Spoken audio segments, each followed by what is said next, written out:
Aren't we conditioned to kind of react? Dude, I react every day.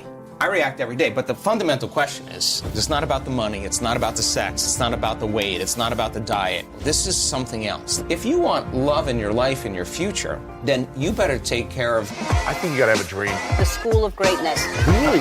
Yeah. Please welcome Lewis House. Is there a way to transform your energetic field and to transform your mindset to start attracting a romantic partner that's the right fit for you? Yeah. So, well, let's start at the top, right? I mean, people always ask me, like, how do I create, the person of my dreams that I want in my life? And I always say, take out a piece of paper, write down everything you want in that person, and then become it. That's it. Because so many people have so many interesting definitions about what they think love is, right? And so some people have it in terms of need, some people have it in terms of sexuality, some people have it in terms of control and dominance and success. And so those are different experiences that really don't lead to this concept called love. And so my theory in a relationship, I was in Australia for 3 weeks, and I was doing this big book tour, and I was on all these television shows and all these radio shows, and I wanted to talk about the science of changing your mind, the neuroplasticity, epigenetics, and every television show they were asking me about soulmates, how do you create? And I was just so tired. By the end of this tour, I was at the Establishment Hotel in Sydney, and I was sitting with the CNN reporter, and an attractive woman, and she said, how come I can't create the relationship that I want? And I just was so over it. I just looked at her and I said, let me ask you a question. Would you go out with you? Which is really the fundamental question. So I have a couple theories about relationships that I think are really important, and I use the same exact principles with my life. First of all, I will never work in a relationship. And I don't think anybody should work in a relationship. I think if you're working in a relationship, something is not clicking. Something is not right. But if you bring your best, and the person that you're with brings their best, and you celebrate your life together, then there's constructive interference, there's growth, there's energy. If you're not at your best and you show up, more than likely you're going to pick someone or something apart, and it's better that you remove yourself for a period of time and get back into your heart and present yourself at your best. And so if you're not there and you need a mirror or a reflection, then it's good to ask, am I missing something? Am I not seeing myself in some way? And then there's a healthy conversation when you invite it. But if you're not invited to contribute your opinion, then it's better off that you don't, right? So people always say, I want a loving relationship, but what they really want is happiness, really. So we do these meditations to create love in our lives. And it could be love in familial relationships with your siblings, it could be with your parents, it could be with your friends, or it could be with a significant other. And so if thoughts are the electrical charge in the quantum field, and feelings are the magnetic charge in the quantum field, and how you think and how you feel broadcasts an electromagnetic signature that influences every single atom in your life. The thought sends a signal out, and the feeling is the magnetic field that draws the event back to you. Right. So if you're not in a place where you're in love with life, or in love with yourself, or practicing diminishing your emotional reactions to certain people or conditions in your life, and you're living in anger or hostility or judgment or fear, and you want a loving relationship, there is no magnetic field for you to draw that to you. And in fact, if you say to me, well, it's that person or that circumstance that's caused me to feel this way, then I would say, I mean, that person or that circumstance is controlling the way you feel and the way you think. And anything that controls the way we feel and the way we think, we are victims to, right? So most people are unconsciously responding to the conditions in their environment, experiencing emotions that are derived from the hormones of stress, those emotions cause us to feel separate from our dreams. They heighten our senses, so if we can't see them, it doesn't exist. The threat or the danger puts us in emergency mode, and we can think positively about the relationship we want. We could send the signal out into the field. We could have pictures. We could remind ourselves of what it is. But if you're not drawing the experience back to you, because your response to the environment is actually weakening your organism, it's weakening your response, is actually weakening the body, then you will be, as a victim, more vulnerable to the conditions in your environment, whether they're large or small. And I'm talking about microorganisms as well. So if you wanted a true relationship where it was fundamentally based on this concept called love, now let's talk about that, because we practice this a lot in the work that we do. If you could truly begin to practice trading those survival emotions every day for elevated emotions, and you practiced opening your heart, it's a skill that has to take place where you move out of survival. So people say, well, I can't open my heart. I can't feel love. And I say, well, what do you practice feeling? Because whatever you practice feeling, you're feeling most of the time. And that feeling could be guilt, but you're so used to it, you wouldn't even know it's guilt. It just feels like you. Are most people practicing a feeling, or are they just reacting to how they feel? Well, they're reacting to their external environment. What's happening? Or they're reacting to some stray thought in their mind, and every thought produces a chemical. So if they have an unhappy thought, they feel unhappy. If they have a judgmental thought, it produces chemicals that makes you feel polarized, right? So how much does one thought change your chemical body? Oh, that's an interesting question. So let's just we'll put this on hold Okay, here. yes. So the stronger the emotions that we feel from the problems and conditions in our life, the more altered we feel inside of us, the more we pay attention to what's causing it outside of us.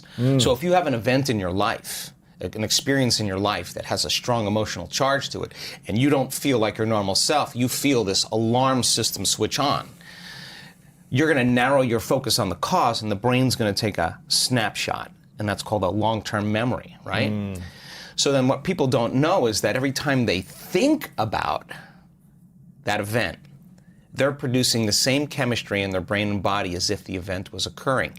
And In that moment. In that moment. So the highly charged event is actually producing the emotion, and the body is so objective that it doesn't know the difference between the real experience that's creating the emotion and the emotion that the person is fabricating by thought alone. The body's believing. It's so objective, it's believing it's in the same environmental experience. So the highly charged emotional events, some people think of their ex, and the thought of that person Makes them sick. makes them feel out of balance. Wow. So, one image, one thought in their mind makes them feel out of balance. So all you need is an image and an emotion, a thought and a feeling, a stimulus and a response, and you're conditioning your body emotionally into the past. So now, the memories, and this is just not in the brain now, it's in the body, okay? So now, that thought of that person is actually creating a response in the body that's consuming the body's energy for growth and repair, consuming the body's energy to create, because in survival, it's not a time to create. In survival, it's time to run, fight, and hide. So the problem is that it becomes a subconscious program. It's no longer a conscious process. It now is a subconscious process. So now the body has been conditioned into resentment, into unhappiness, into fear, anxiety, whatever it is. And so back to our concept of bringing love into your life. So you say to that person, okay, you open your heart, and they're going to say, are you kidding me? I was injured. I was hurt. I'm not going to do that. Let me see your cards first, right? And once I see your cards, then I'll open up a little bit. So we protect this, right? So now in that state of survival, the research shows that the long-term effects of those stress hormones are pushing the genetic buttons that are creating disease. The body can't live in emergency mode for that period of time. So in a sense, the person is making themselves sick by thought alone. Their thoughts are making them sick, literally. So the problem is now the body is conditioned into the past, and it's the mind. Now once the body... The body is the mind? The body becomes the mind emotionally. So now all of this energy is stored in the body, and now the person now has to leave their unhappiness and step out into the unknown. They have to get out of the familiar feelings that has defined them. So they'll say, I can't really feel joy. I can't really feel love. And what they're really saying is, I've been conditioning my body emotionally so much into the past that I can't feel anything else other than what I know. Anger, resentment, pain, suffering. Psychology calls those normal human states of consciousness. Those are altered states of consciousness. So normal states of consciousness are these kind of negative feelings? No, I'm saying that those states of survival, people say anger, fear, those are normal things. Gotcha. No, those are in survival.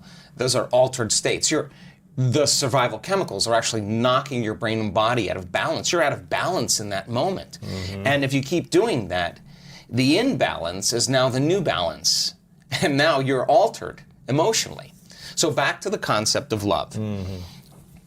So the person can theoretically, intellectually, philosophically say, oh, I want this type of person. She's got to be this way. He's got to look this way. He's got to be like this. And they're basically saying, I want something that represents all the things that I no longer want, right? And so they're creating with their brain and mind, which is perfect. The problem is that if you can't feel the emotion of your future, your manifestation of love before it's made manifest.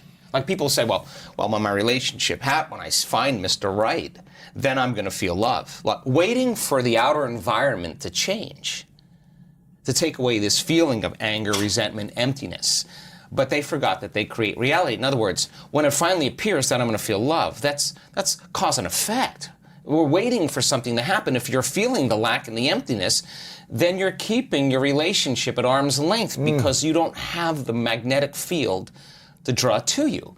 So the emotions that come from these energy centers, the lower energy centers in our body, do have frequencies, there's chemistry involved, but they have a different agenda. So now we ask the person, can you teach your body emotionally what the future will feel like before it's made manifest? That means you can't wait for your relationship to feel love. You have to reverse that battleship and understand feeling love now is going to be the magnet. And if you can hold the vision of your future, a clear intention, with a coherent brain, organize signals into the field, and you could actually crack this thing open and practice getting so present in the moment that you're not anticipating the next moment or trying to predict the future. And you're no longer romancing the emotions of your past. You can find that sweet spot of the generous present moment.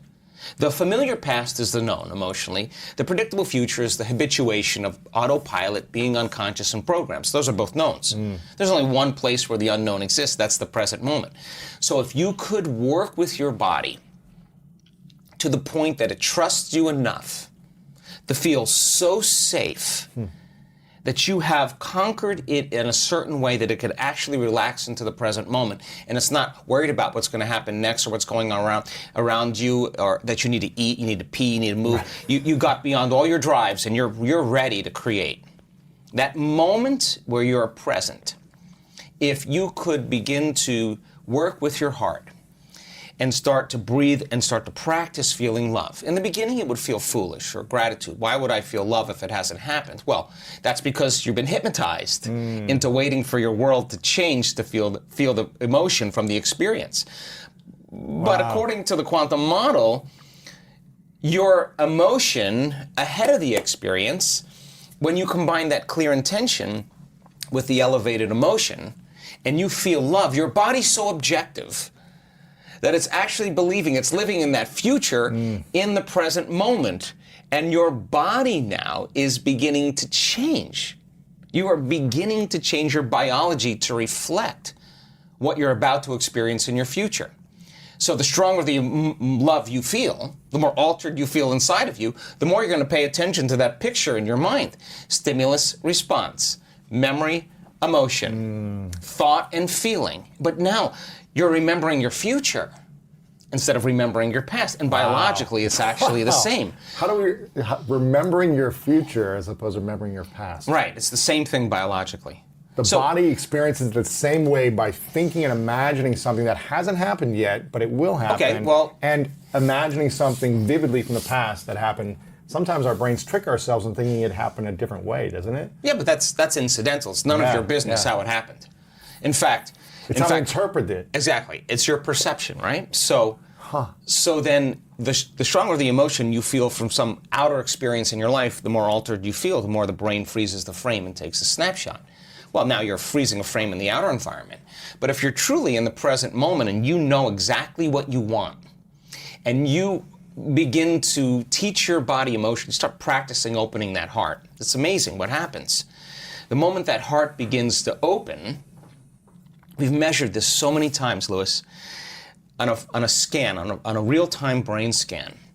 When the heart moves into this kind of rhythm, when you're feeling frustration, when you're feeling impatient, when you're feeling resentment, you are stepping on the gas pedal and you're stepping on the brake at the same time, and the heart is pumping against a closed system, and it causes an erratic beat. It becomes incoherent.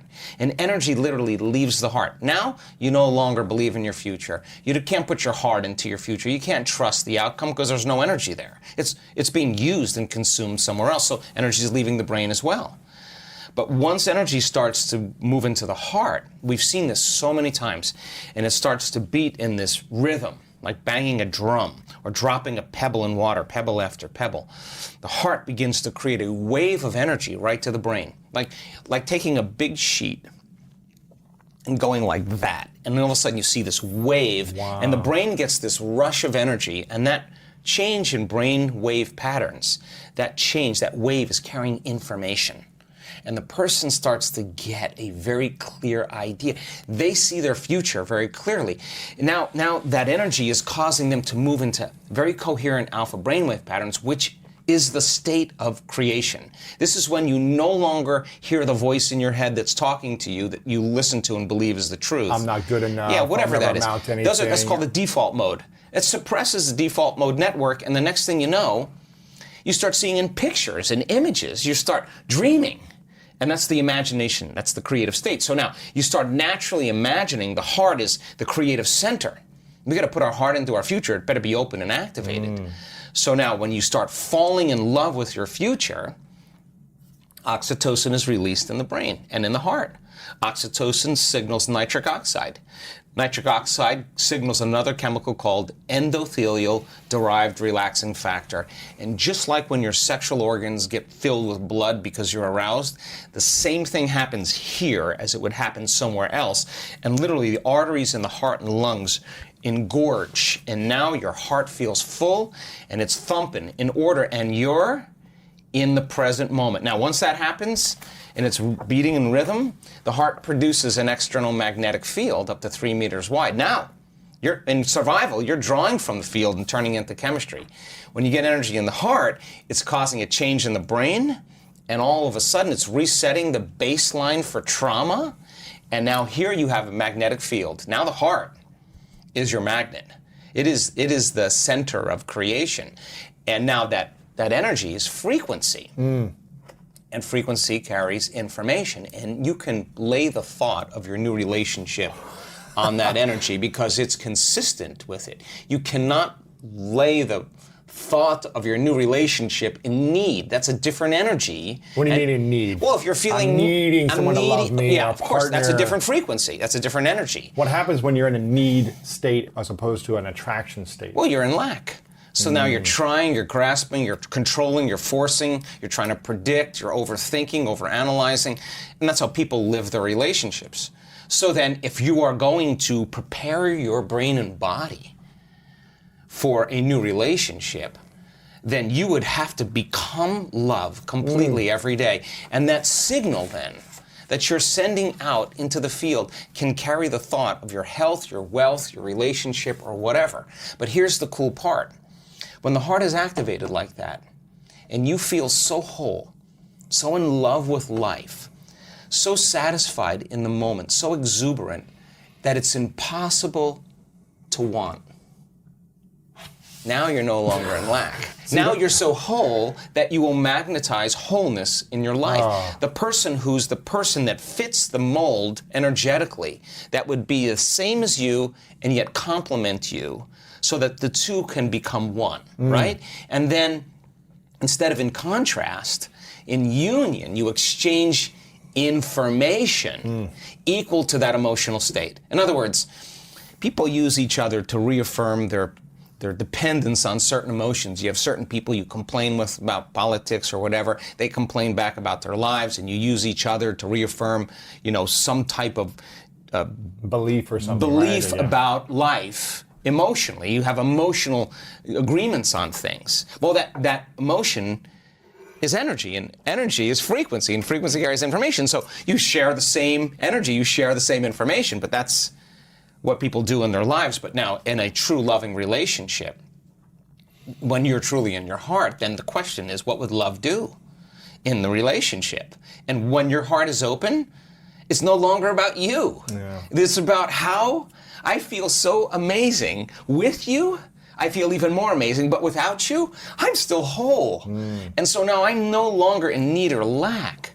And so now, when we get together, and our fields interfere, when they start interfering, now the amplitude gets way higher, and there's way more energy. And now, I'm all about all 7 centers of the body lining up, all of them. And we're here in a body, let's enjoy it all, but come from love.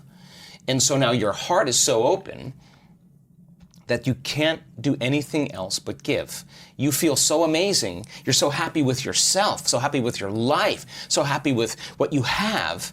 You want other people to feel the same way. And you say, here, take that. And when you give now, guess what happens? You release more oxytocin, more nitric oxide, and more of those chemicals that cause the heart to swell even more.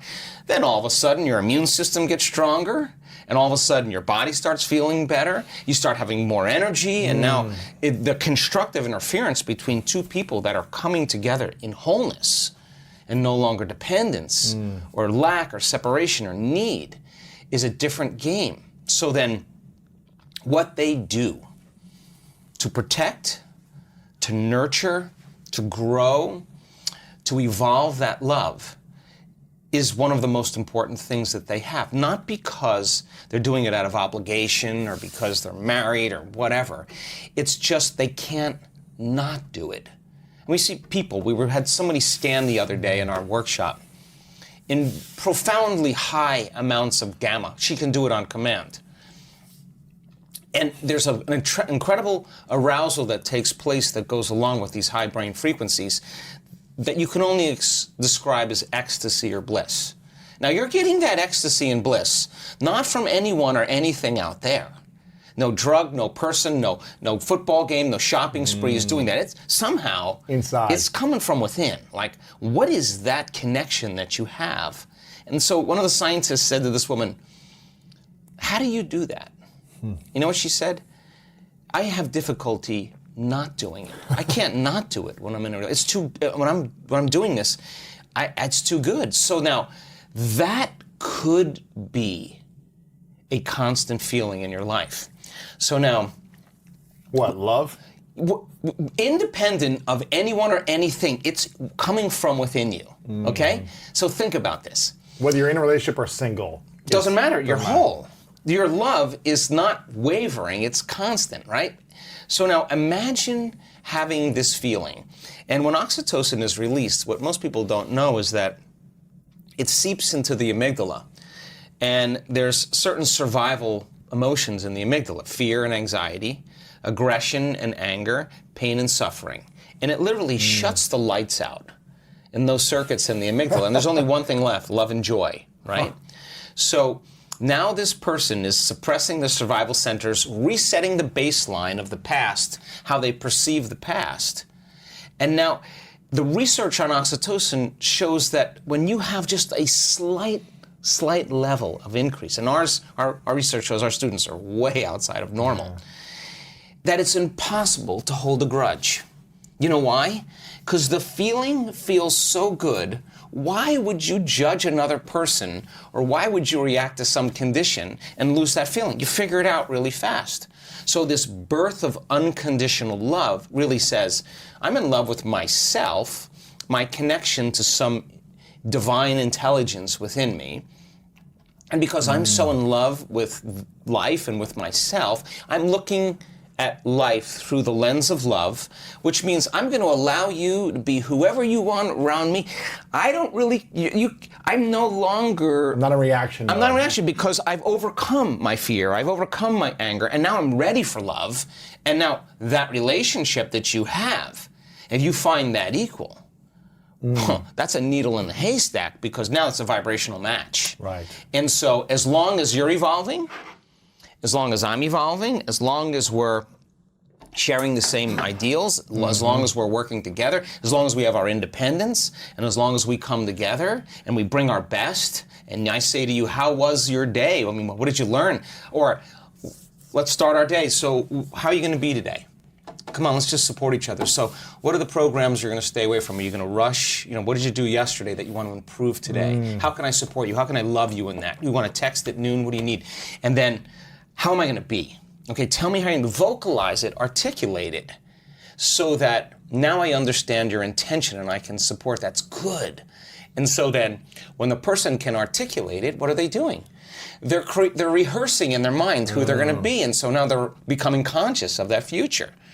And then they have to work on staying conscious of their unconscious programs, and by articulating that, they're going to not let those thoughts slip by as well. So then, now you have two people in evolution. It's no longer about all the other things. It's not about the money. It's not about the sex. It's not about the weight. It's not about the diet. Those are all things that we already know. This is something else. This is a whole nother level where when you exchange and evolve on this level, it's the most important thing, because now you see that person as a mirror.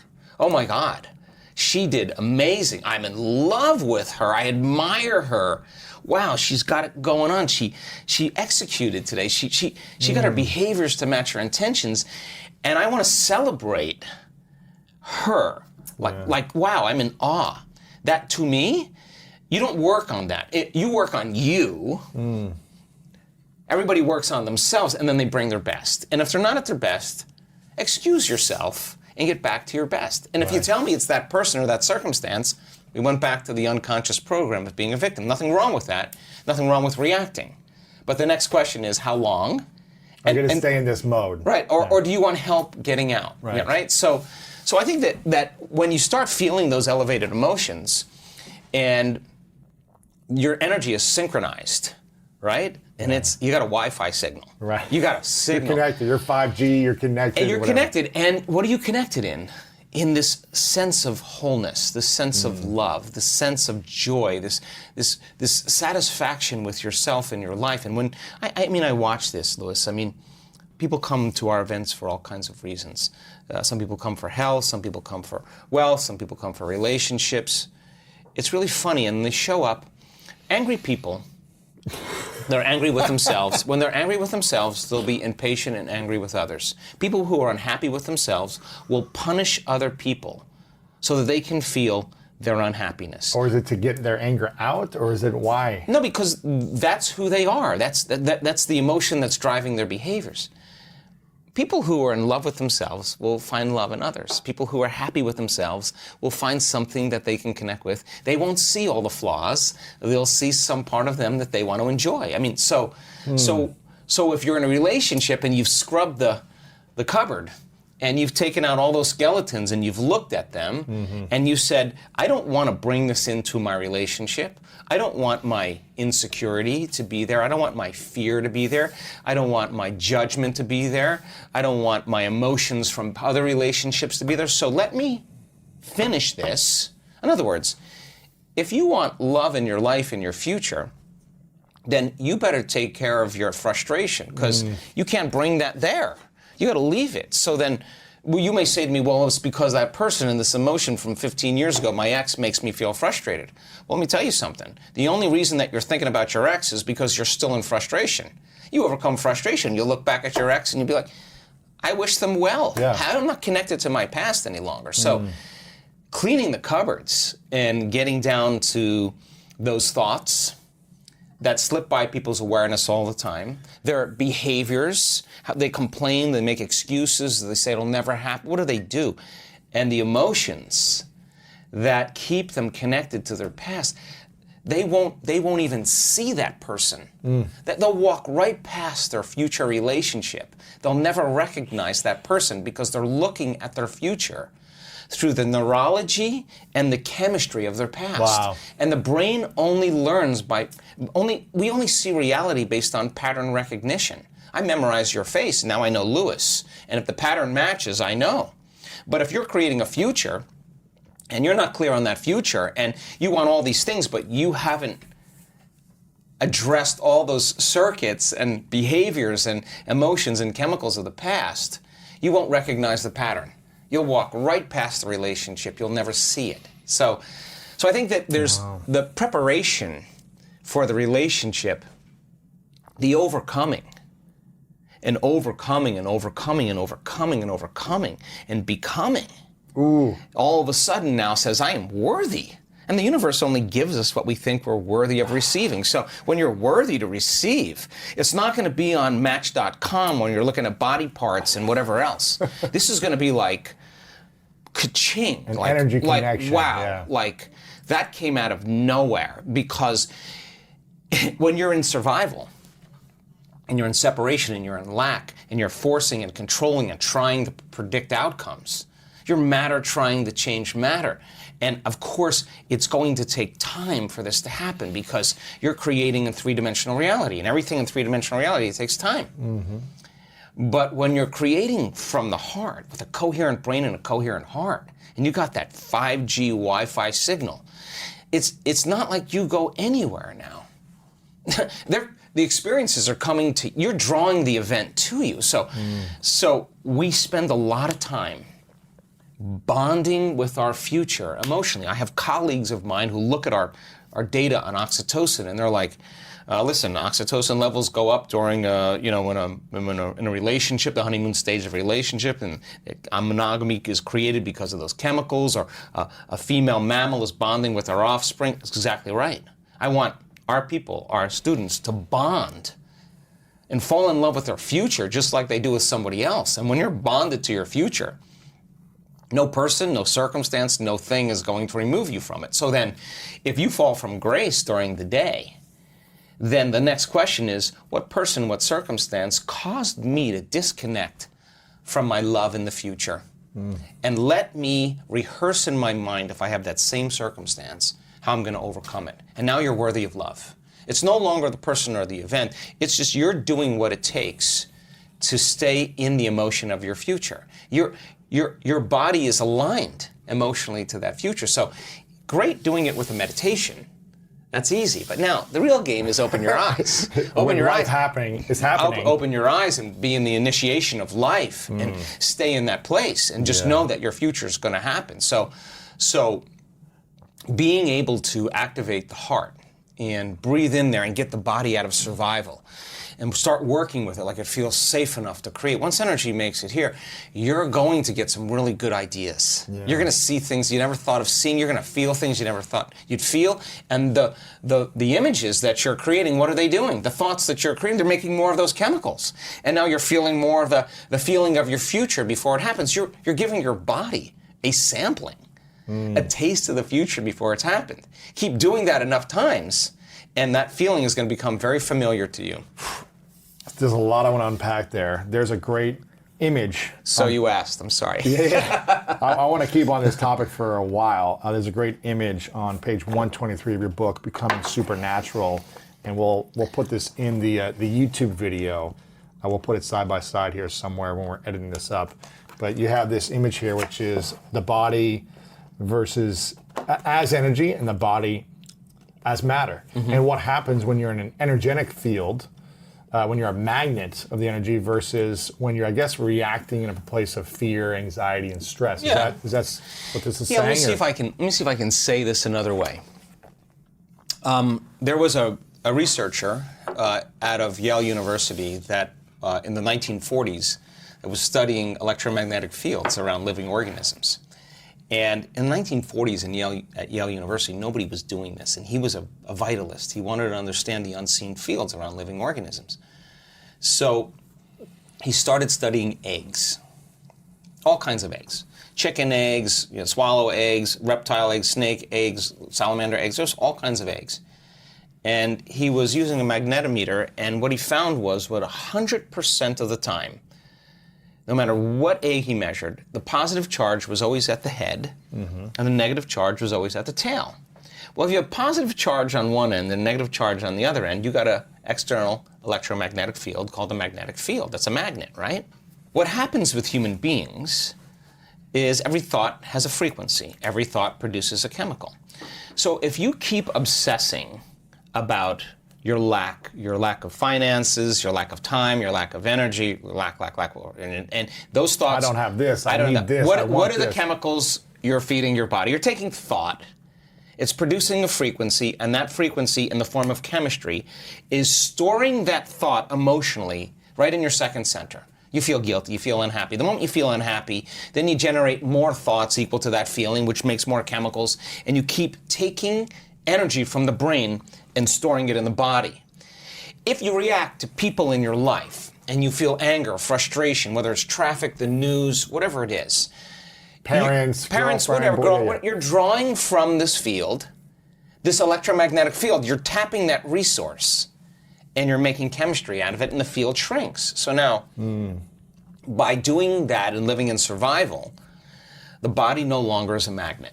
So now you have very little energy in the brain. In fact, 5% of the energy is in the brain, and 95% is stored in the body. Now, the body's been conditioned emotionally. So a lot of energy in the body, very little in the brain. So in our work, do we want energy to be in the brain? We want to move energy back up to the brain. So what does that do when we move the energy from the body to the brain or the heart? Well, this is a great thing, because once it makes it here, it's going up, right?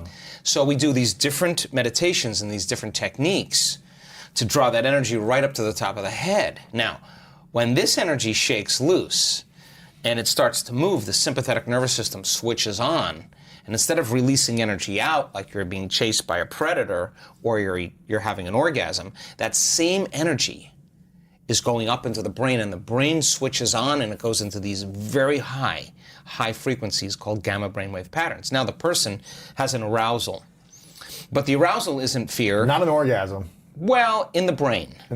An orgasm of the mind. Yeah, exactly. It's energy that's being released into the brain, and you can only describe it as ecstasy or bliss. So the energy of guilt that was stored from thinking and feeling in the same way releases, and it travels up to the brain and is going back. And when it reaches the brain, what happens?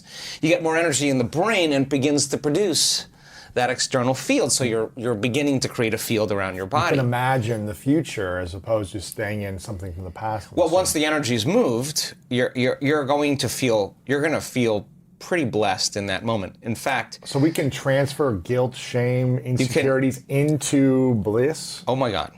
Yeah, we do it all the time. Momentarily? Oh my gosh. Yeah, we do it all the time. And the amazing thing is that rush of energy that's moving into the brain is changing the brain's physiology and producing that field. Now you have energy to heal. Now the body is a magnet again. And it's as the energy moves up the spinal cord and it starts passing through those spinal nerves, and there's a lot of dynamics going on the body.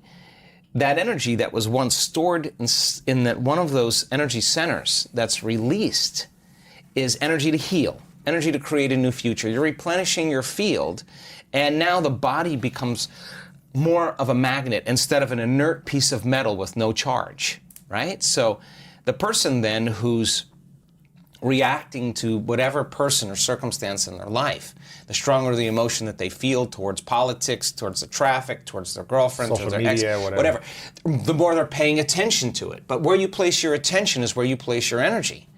So we also know that when... It's hard to create from a place of putting attention towards negative energy. Well, you're not creating. What you're doing is you're tying up your vital life force.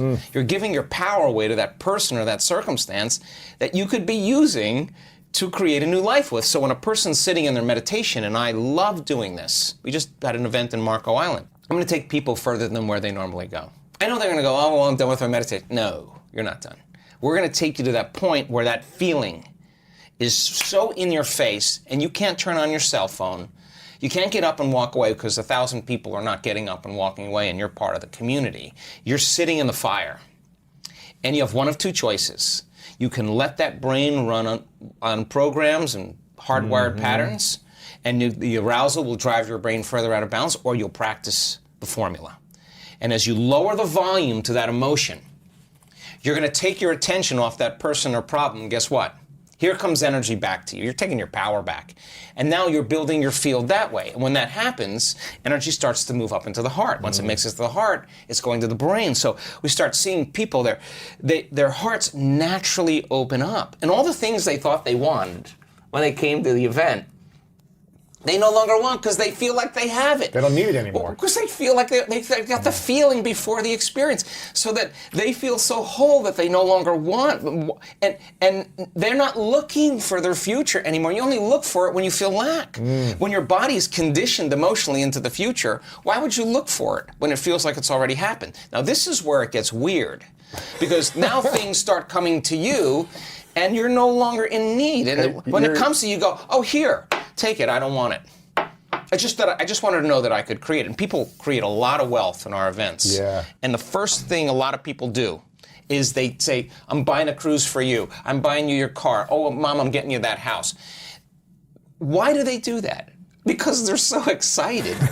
They feel so amazing. And they're thinking, I could do this again. Why would a person in lack wouldn't give? A person who's abundant would give because they know how to create. So now the game changes. It's no longer about the self.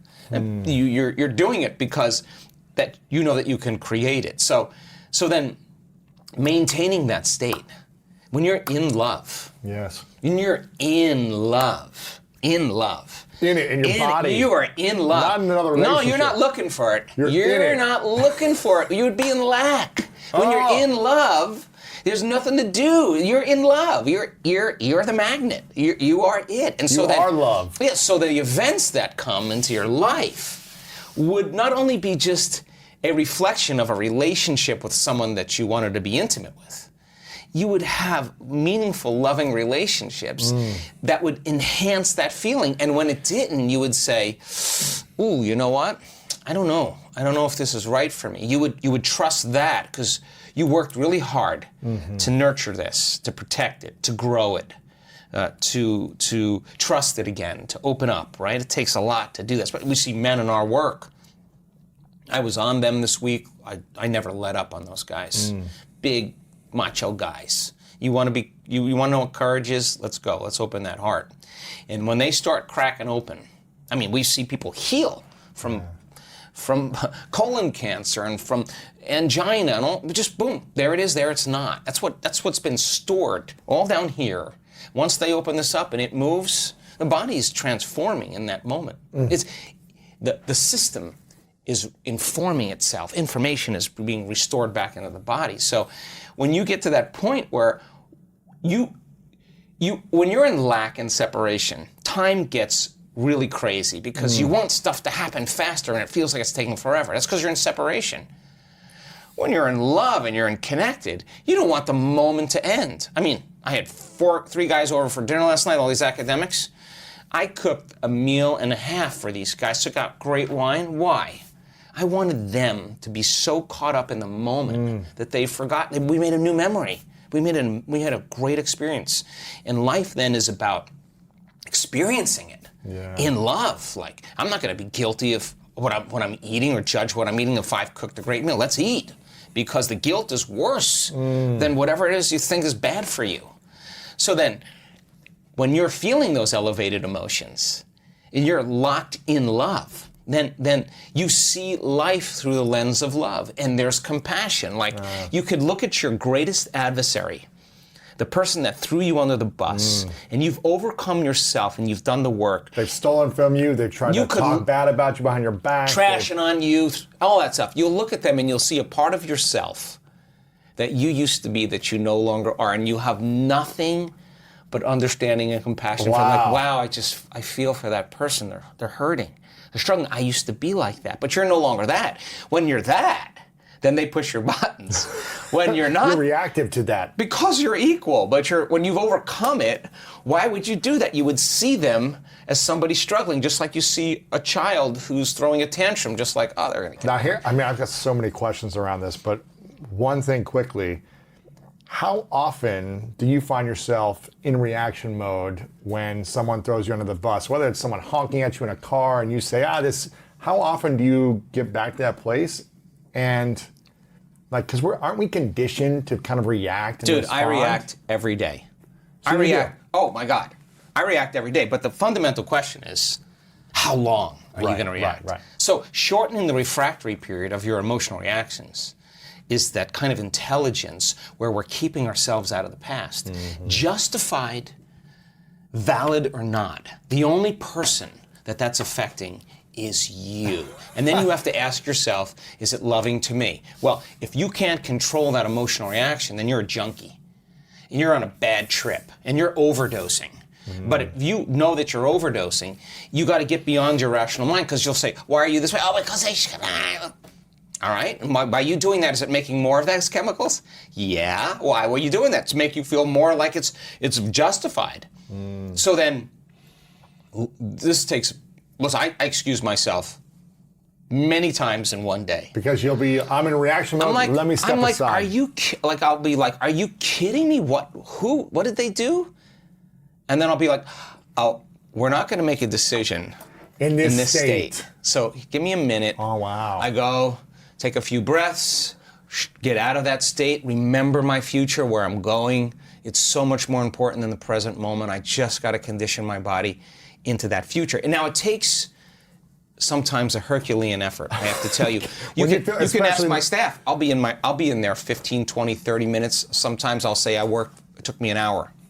But to get back to a peaceful state. In the expanse of all eternity, if I don't overcome that emotion, then I'm in my past, and that's karma, because that emotion's going to drive my behaviors and thoughts, and I'm going to be predictable. My past is going to look, my future is going to look a lot like my past. So if I'm soulfully on the journey, then what matters the most is being able to learn the skill of self-regulation. So in our events, when we see people that can do brain and heart coherence, they know the formula. Well, I look at their brain scans and I'm like, Lewis, great brain. Hey, I see you can hold that heart coherence for 45 minutes.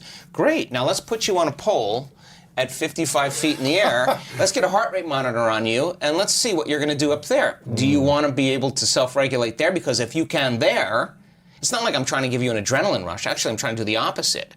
I want you to settle your brain and body back down, go against thousands of years of programming like fear, and teach your body in that moment how to regulate. I guarantee you, if you go a little further than what you did and you stay conscious, instead of throwing in a program and rushing through it and trying to get it over with, you start breathing, you start getting back in your heart, you start getting centered, you work against those chemicals, I guarantee you when you walk into your life, the moment you see something doing, you're going to catch on right away. You're going to catch yourself. Now that saves you a lot of energy and a lot of time, because if you're able to change it then instead of 4 hours later, where you're just gone, or you've already reacted. Yeah, and you've done things you say I should have never done that. I should have never said that. That's what those emotions do, because those emotions make us really primitive. Really primitive. We're either going to become antagonistic and angry and aggressive. We're going to run and fear, or we're going to hide. Like, that's really the options. So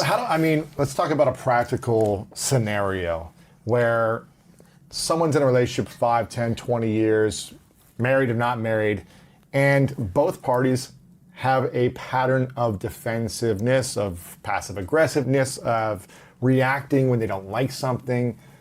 And then one person starts to transform, or they do your work, or they do meditation work, and they really start to connect to their heart and their mind, and they start healing the trauma of the past, and the other person hasn't caught up yet.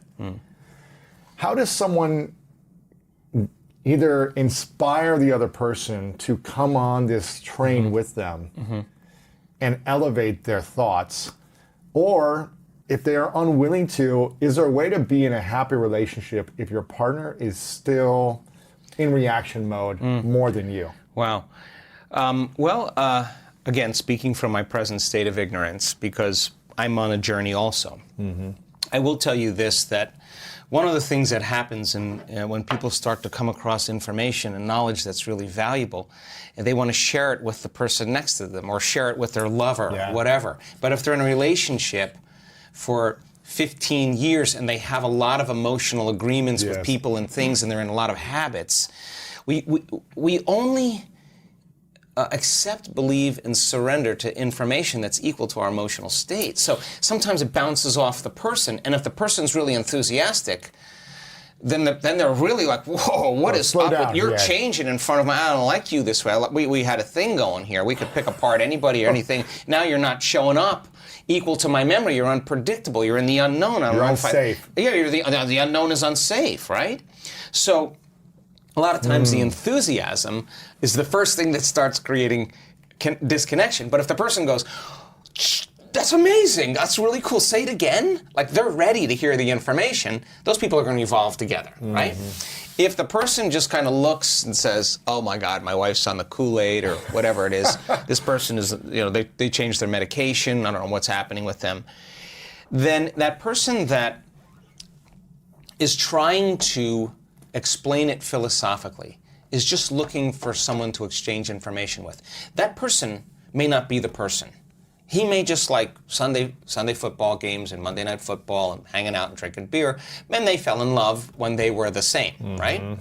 So now, the next step is to find the person that you can exchange that information with, because you want to understand it better so you can begin to use it. Now, you have to stop preaching to that person. That's the first thing you have to do. In other words, show up happy. Show up transformed. Be the example. And then one of two things will happen. I tell my kids this all the time. If you're happy, then that person is going to want to get some of that. And they're going to ask you, all right, so what the hell are you doing? Like, all of a sudden, you're like happy. They're either going to go, I want some of that, and they're going to evolve together. Now, if they don't, and then you come down here and compromise yourself to meet them on that level, they're going to take some of your energy, and you're going to be like, who am I? Resentful, angry, all these things. You didn't respond the way I wanted to. Now we're angry and we're back down here, right? But if you stay happy and they come up and they meet you there, then you're still happy. If you don't come down and you stay happy and they stay there and they move away, guess what?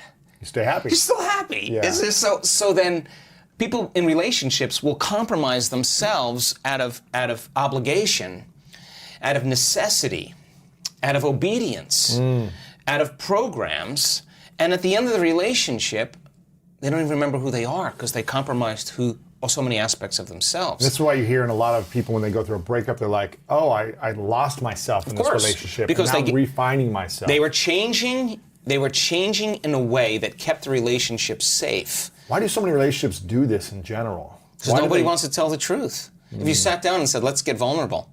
Let's sit down, let's open our hearts. I have a bottle of wine, let's get vulnerable. Hey, I'm this. How are you doing? Like, what's really going on in there? Are you happy? And then be an adult. Like, you're unhappy, I'm unhappy too. You want to try to stick this out? All right, well, if I were to say, if I could get in my heart and I was looking at myself, these are the things that make me unhappy with me and that I want to change. It's not with you, it's me, what I want to change. And the other person said, listen, I'm stuck. I'm stuck too, I don't know how to change. I'm doing this, I'm drinking more or whatever. I got to stop. And it's important enough for me. This relationship is important enough for me that I'm willing to make the change, and let's figure out how to do it together. That to me. Or I've done this, hey, I can't feel it anymore. I can't feel that feeling anymore. I think it's time to move on. I love you, but I've changed, and I still love you, but I gotta go. I mean, it's just different. We don't have the same interests anymore. We've grown in different directions, and out of respect, let's do that together, right? So those relationships still stay fertile. They're still wonderful. They're still, you keep them alive, but they've transformed into something else. It's the not telling the truth about how you really feel, because it would make you vulnerable, and that may mean someone one-ups you, or you may get shocked or rejected in some way. I think the place in my life right now, I'm 37, the thing in my life, in the relationship I'm in now, I'll tell my girlfriend often, I'm like, I'm so grateful that we're on this journey together. And there's cultural differences. You've been with a Latin woman in the past. There's cultural differences. There's language differences. There's belief differences, all these things. The thing that I tell her is like, listen, I want to be with you for as long as we can be together. If that's our lives, great. I'm committed to you. But I'm also committed to myself. And if we're not able to line up consistently over time, and if we're both suffering and we're unable to make it work, it's okay. We can break up. It's okay. And this is the first time I've been in a place where I'm okay with her and okay not with her. Yeah. And she That's is healthy. as well. Yeah. And so we were able to talk about these things from a healthy space, not needing it to work out. Right. Because we're not lacking. Right, because you feel differently. You're using the love. Look. The truth is, if you truly are love, Yes. then you will be challenged always to a greater level of love. And I have had enough mystical experiences where I thought, you just can't have any more love than this. Really? Until I've had another experience and I'm like, wow, there's even more, right? So in a loving relationship, I have 3 children and I only want the best for them. That's it. So if you truly love someone and you want the best for them and they need to go, you gotta love them. Yeah. Just as long as they got that kind of clear agreement with each other, like, I'm gonna go. I just gotta go. And yeah, it's gonna hurt, but that's if there's truly love, you would want that for that person, their best, right? Yeah. So then, it's not something that we do that is a recipe. It's trial and error. And I think the number one thing that I've learned over the years in any relationship, it's about awareness. It's about who am I being in this moment? How conscious can I stay? How am I speaking? How am I acting? What is the tone of my voice? How much more can I give? How can I forgive? If I'm having problems forgiving somebody, I would think about something that I may have done in my life that I would want forgiveness for, and I would think about how I want to be forgiven, and I would forgive that person in the same way that I would be forgiving myself. And in a sense, I am forgiving myself, right? So we have to see it as this illusion of separation, this illusion of three-dimensional reality. This is the plane where we demonstrate love. I mean, we came from source, we came from singularity, we came from pure love, and down into density, fooled by our senses into separation. Wow. And the survival hormones create more separation. They arouse us to put more attention on the illusion, on the objects, the hologram of three-dimensional reality, and we move further away from love. So fear is not the opposite of love, it's the separation from it. Anger is not the opposite of love, it's the separation from love. Pain, suffering is not the opposite of love, it's the separation from love. So then, as people heal into wholeness by learning how to create coherence in their brain and heart, the side effect of that, a lot of times, are dramatic changes in their health, and then more importantly, from that place, they could have been sexually abused, emotionally abused, physically abused. They will look at their entire past from that place and not want to change anything in their past because it brought them to that moment. And they'll see the lessons, and they'll have compassion and forgiveness because they're at a different consciousness. Only when you're unhappy with yourself, unhappy with your life, are you going to dig up the past and find the reason why you are that way. And 50% of that story isn't even the truth. You embellish the story to make it sound so hard that nobody can change. Well, I can't change. It was way too hard. And the research on memory is, majority of time people are telling a story that isn't even the truth. To me, they're reliving a miserable life they didn't even have, only to reaffirm their emotional state. So you catch yourself in the midstream. You catch yourself talking and feeling that. You catch yourself, that's a victory. To me, that's a victory. Right. It's because you're going to be in reaction. Of course. We're going to have feelings and emotions. But you asked me, so I react. Yeah, every day. Right. But I get better at it. And I always say, okay, if I was in that same circumstance with that same person, I got the same or similar news, how would Joe Dispenza show up more evolved? If I don't know the answer to that, I'm going to find someone who had a similar experience. I'm going to read what they did, Wow. and I'm going to rehearse that. I'm going to rehearse it in my mind so much so that I'm priming my brain for the experience. Now I want it to happen so that I could. It's not about being right. It's not about being any of those. It's really about my evolution. So then that victory to me creates more wholeness. Yeah. And so that more wholeness means I'm less lack in separation. If I'm less lack in separation, then I'm relaxed in the present moment. And that's the beauty of being alive, is that we want the moment to last. We want to be so present. It's so good. We don't want to leave it. So love, people want love, but what's the sponsoring thought behind that? They want joy. That love brings them joy. Before we continue this video, make sure to subscribe below and turn on the notification bell right now so you don't miss out on these great videos every single day. People want abundance, but they don't really want abundance. They want freedom. That's what they really want. They want to be able to do whatever they want. They want to have freedom. Yes. You know, people want a mystical experience. No, they want to be blown away. They want to feel awe. They want to be in awe of life. People want to be healed. No, they want to be whole. They want to feel wholeness. They want to feel whole again. So if you're looking for the reason why you want certain things, you want it for an emotion. The emotion is the payoff from the experience. It's the payoff. And then we get to experience it with our senses, and it's greater than we imagined. And I'm telling you, when the reality starts organizing itself to reflect your energy, and it starts showing up in your life, unbelievable. What kind of feeling do you feel when you start seeing those synchronicities? You feel excitement, joy, inspiration. That's the energy you're going to use to create the next one. And so Yes. people in our work, you know, this is the thing that I'm proud of. Synchronicities happen daily when you're Because in your that energy is state. synchronized. Yeah. Your energy is synchronized to a future. So the future that you're seeing in your mind before it happened, and emotionally embracing so much so that your brain and body look like it's already happened. Well, if it looks physically like it's already happened, relax, because it's going to come to you. So then people in this work do the work every day, and that's the thing I'm the most proud of, not because I want them to do it out of obligation or to please God or do the right thing or whatever else, whatever the programs have been for thousands of years. They don't want the magic to end. They just like, I don't know what this is, but I'm having these incredible lucid moments. I can't believe I just got this opportunity, and wow, this is happening. And every synchronicity does what? It creates the energy and the belief that there could be more, but they're not trying to control it. They're not trying to predict it. In fact, it's none of their business how it happens or when it happens. If you can predict how it's going to happen, that's the known. Yeah. The unknown is like, I'm so happy, I would never try to control it. I'm not going to leave the present moment. And that's when you're the vortex, you know, to experiences. And so that's the difference between creating as source or praying as source or creating or praying to source. Separation is begging, trying. Now, you are connected. You feel divine.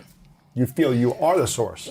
You are connected to source. Yes. And so this place is the bridge to that. Once it's here, then there are emotions and energies and frequencies that are just ineffable. You can't describe how much love that is, or the feeling that you feel. Do emotions create thoughts, or do thoughts create emotions? Both.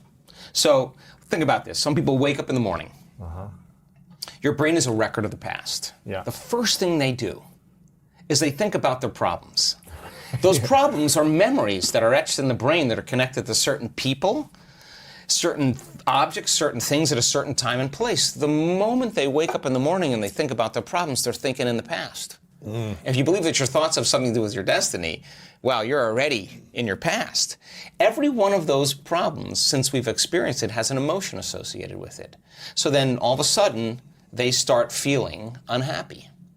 The moment they feel unhappy, now the body's in the past, because thoughts are the language of the brain and feelings are the language of the body. So now that once they go, oh, Say that one more time. thoughts are the language of the brain, feelings are the language of the body. So the moment they start feeling those feelings, now their body's in the past. So now they get back and they started off with a clean slate, they didn't feel anything, and then they're like, whew, I'm back to feeling unhappy. Okay, I'm back to myself again. So because they'd rather feel unhappy than not feel anything. So naturally, the void of that emotion is influencing, the body's influencing the mind, the brain, to think, so it produces the chemicals for it to feel. Some people just wake up in the morning and they don't feel anything, and then all of a sudden they just look for that feeling. Some people need a thought to do it, some people can just bring up the feeling, right? Wow. So then they cling to that emotion because at least it's the known. So some people have emotions that influence thoughts.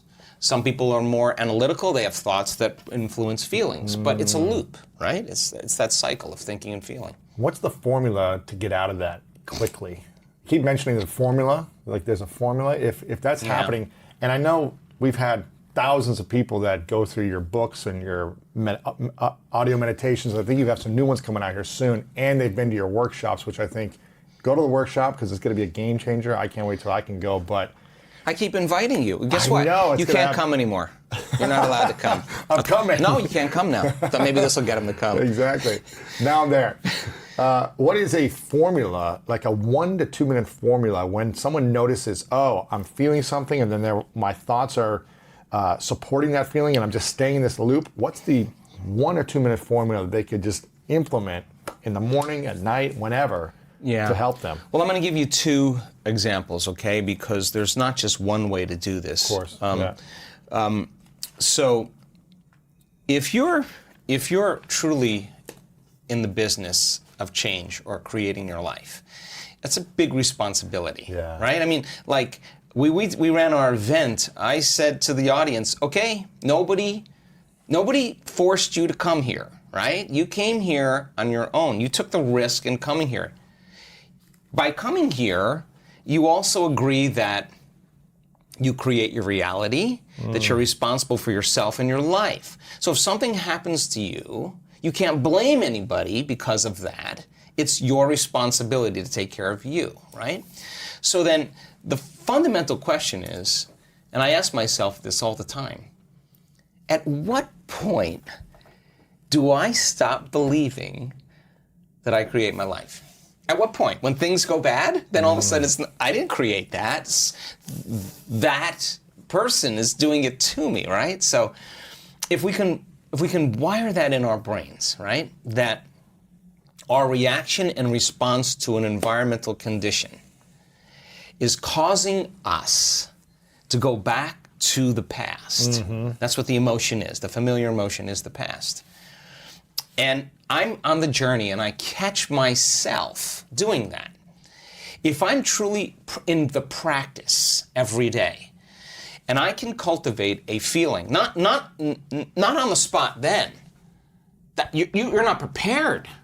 Your meditation is the preparation of mind and body for this.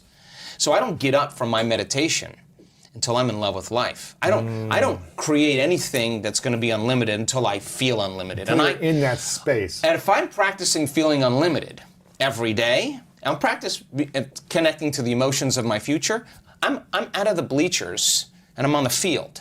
If you're in the bleachers and you're trying to not react to people in circumstances, you don't have the practice or the skill set on how to create that emotion because you haven't been practicing creating it. And why do we close our eyes and do it? Because the environment is so seductive. Why do we sit still and not move? Because you're going to want to get up and pee and eat and have a cup of coffee and feel. So now you're telling your body, hey, stay. I'm going to feed you.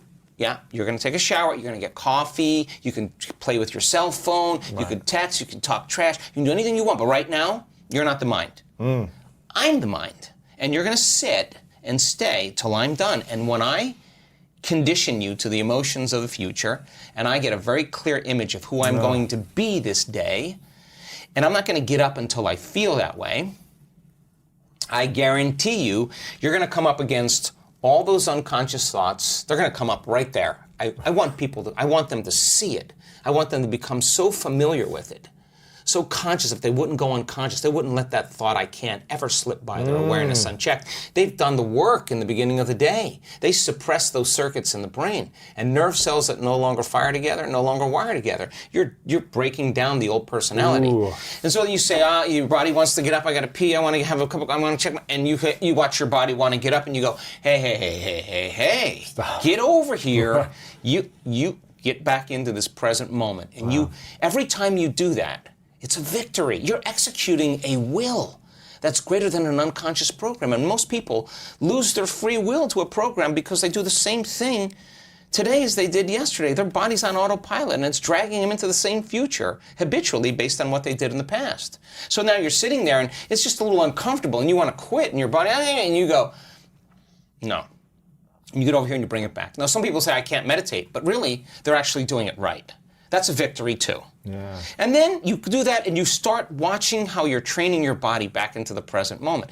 Then your body says, well, you know, Lewis, it's 8:30 in the morning. This is usually when you watch the news and throw a tirade and get angry. Right. And you're sitting here with your eyes closed and you're off schedule. So why don't we just get agitated about anything? So the body starts trying to create images in your mind. So you remember your ex, you remember your problems, so you could feel that agitation. What if you watched your body do that and you said, no. I'm not going to give my power away to the past or that person or that circumstance in my life. You get that body back in the present moment. You lower the volume to that emotion. Whew, that's a victory. You're telling the body it's no longer the mind, that you're the mind. Now, that kind of work is tedious in the beginning, but I watch people because when I have them do that, it starts stretching their boundaries. Mm-hmm. The known self, that little box, starts to move into the unknown, and they survive. And all of a sudden, they're more relaxed in the present moment, the unknown. And they start feeling more satisfied. So now they're more ready to create. So the preparation for the day is to remind yourself of who you no longer want to be. To know thyself, to become so familiar with, the word meditation means to become familiar with. So conscious of your unconscious programs, you're not going to go unconscious. Why? Because you did battle today with that personality that's creating the same personal reality. And if your personality is made up of how you think, how you act, and how you feel, and you want to create a new personal reality, then you got to change your personality. And that's going to mean then you're going to become so conscious of those unconscious programs that you're no longer the program. You're the consciousness observing the program. Disentangling from that is not easy. That's why most people won't do it. That's why they get on their cell phone and say, let me just create a little dopamine by just seeing if I got a text from somebody I like. Now your phone's over there, and you're no longer regulating with something outside of you. This is game time. So then if you said, what thoughts do I want to fire and wire in my brain? With my attention and my intention, I'm going to make that the loudest voice in my head. And if you keep firing and wiring, that hardware is going to become a software program, and it's going to be a new voice. Right. You installed it. No magic there. And if you said, hey, listen, I sucked yesterday with my staff meeting. I was off. I want another shot at it. How would greatness show up? School of Greatness. Yeah. How would greatness show up for the staff meeting? I got another shot. I got 10 fingers, 10 toes. I'm alive. My heart's beating. I didn't fail. I got another shot today. All right. What do I know about myself that I can do? The act of closing your eyes and rehearsing who you're going to be so powerful. is installing more hardware. The brain's going to look like you already did it. Now it's no longer in the past. It's primed for the future. Keep doing it, and it's going to become a software program, and you're going to start looking pretty great. People are going to go like, wow. Feeling great. You're going to demonstrate greatness. Yeah. Well, but there's no magic there, because you're going to think, what is greatness? Okay, I like what this person said. I like what that person said. I like what I read here. I love my experience of when I've demonstrated. And the frontal lobe is going to create a beautiful, beautiful understanding of how to evolve your experience. And when just no different than learning how to dance, learning a sport, learning lines if you're an actor or an actress, a musician, you rehearse all the time. And the rehearsal is actually priming the brain for the experience. So now your brain is ready for the day. It's different than just going, I'm not going to react to my boss. Well, you haven't done the work to come up with how to overcome that. And then what did you install so you have raw materials to use? Now here's the hardest part. Can you teach your body emotionally what it would feel like if you arrived at your future?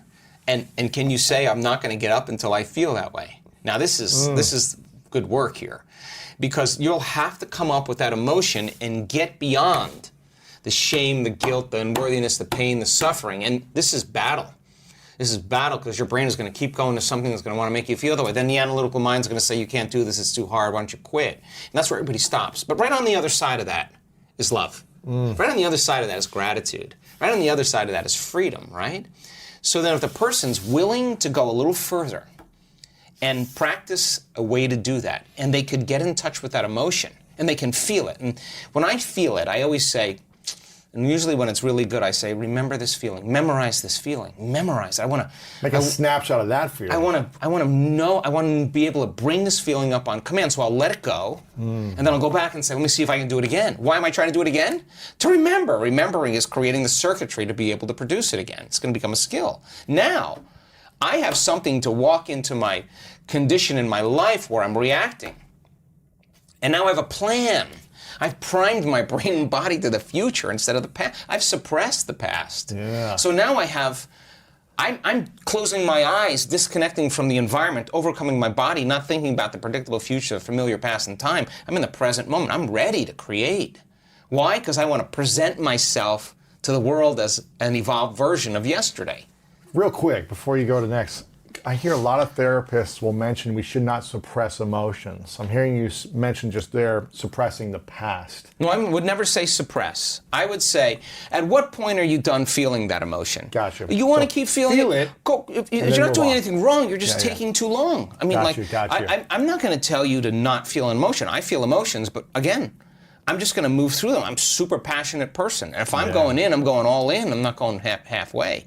But when I feel and I can catch myself, that's pretty cool. Gotcha. Because now I can change it. Nothing is doing that to me. I'll feel it. I'm not sitting there going, I'm not doing that. There's no tool set there. I'm steeping in the emotion. That's not it. I am saying, okay, I'm angry. In this moment in eternity, Joe Dispenza, what do you got? What do you got? This is a moment you're going to remember, because people who heal, people who have transcendental moments, people who break through, people who have the wealth, the freedom, when they look back at their life and they see all the days they chose themselves to show up for their meditation, when they look back at those past moments, they're not looking back at the easy meditations. They're not falling in love with the person who had the good they're falling in love with the person who sat in the fire. They remember those moments where they were like, I didn't give up on me. I believed in myself. I believed there was something on the other side of this feeling. I stuck with it. And all of a sudden it starts to change. And for some people it takes a little longer than others, but they're on it.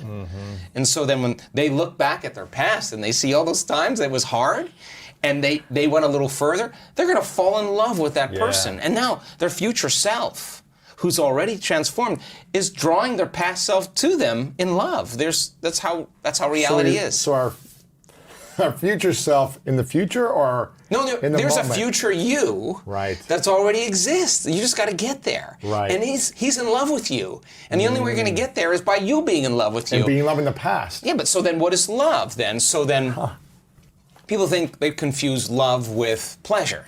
Yes. Like a manicure or shopping spree, that's not love, that's pleasure. And the more whole we are, the less need for pleasure we have. You sit in the fire. I watched 1,025 people last week transform themselves. In the beginning, I was trying to find the door. I was bouncing off them, I just wouldn't quit. And then they started doing the work. They came up against themselves, they got frustrated, they got impatient. I kept reminding them, their brain's going into high beta, their arousal is driving them further out of balance, and they started tempering the animal. And I took them a little further, and they sat through the fire, and all of a sudden it wasn't about the mystical experience, it wasn't about the wealth, it was about learning the formula. It wasn't about what they wanted. It was about overcoming themselves. They're learning the formula on how, in that moment, if they could just relax and keep practicing, that little box begins to expand, and now there's more room for them to relax in the unknown. I've stretched them outside of the known, and they survived. And I keep stretching them, and all of a sudden, they're more present. And so they wanted to come to the edge in the next meditation and go a little further. It was no longer me saying you gotta go. They wanted the edge. They wanted to see what was standing in the way between them and their new relationship, them and their healing. What was that thing that I want to remove? I'm going to, if not now, when? Right? So they wanted to take it on because they forgot about their cell phones. We did it during the week of election, so nobody would care about us. They didn't care about the election. They didn't care about any disease. They were immersed, and they retreated from their lives. Now, back to your question. I guarantee you those people, when they face circumstances in their life now, they're ready for their environment. In fact, they've lowered the volume to so many of those emotions. When people lash out at them or do things, they're going to go, oh, come here. Are you hurting? Get over here. I'll give you a hug. Not like, oh, they're not going to do that. They're going to be like, come here. I love you. Get over here. Yeah. Are you okay? There's not that anymore. They're kind of ready. So the formula then, to answer your question, is brain and heart coherence. And when you're in stress and you're in survival, when you're in danger, the arousal of the stress hormones creates a heightening of our senses, and we become materialists, and we narrow our focus on the material world, and that's reality now. And when we start trying to control reality and predict it, and we have the perception that things are getting worse, all of a sudden we're shifting our attention to one person, to another problem, to another thing, to another text. And every one of those things, there's a neurological network in the brain. So the arousal of the stress hormones causes the brain to start firing incoherently. And now there's no energy in the brain because the incoherence is diminishing energy. It's waves that are canceling each other out. The brain goes into like this quiescence of no activity, but very little performance. So then we said, okay, let's teach people how to take their attention off of everything known in this memory bank of the known self, the autobiographical self, the artifact of the past. Let's teach them how to go from a narrow object focus on anything material that's known in this three-dimensional reality to broadening their focus, to putting their attention on energy, nothing, space, and going from a convergent focus to a divergent focus and opening their focus. We started noticing that the brain started to synchronize. The different compartments started to unify, and the brain started functioning in a more holistic state, and the person started feeling more chilled, more poised, more clear. And what syncs in the brain links in the brain. So you start seeing this kind of integration. We can call people on the stage now, and I can say, would you show the audience on a brain scan how to go in the gamma? Give me 1 second. Boom, they go right in the gamma. Wow. Can you show them how to go into alpha coherent brainwave patterns? Give me a minute. Is alpha like negative state, or alpha is like that creative state. Creative state. When the brain starts slowing down analytical, processing. Okay. So gamma is what? It's like super consciousness. That's the big stuff. Yeah, that's the highest level that your brain can go into. Yeah, it's a kind of a very fast frequency, but our gamma frequencies that we record in our work is so coherent. Like, let me see how I could say this. When you're in beta, right? We're in beta right now.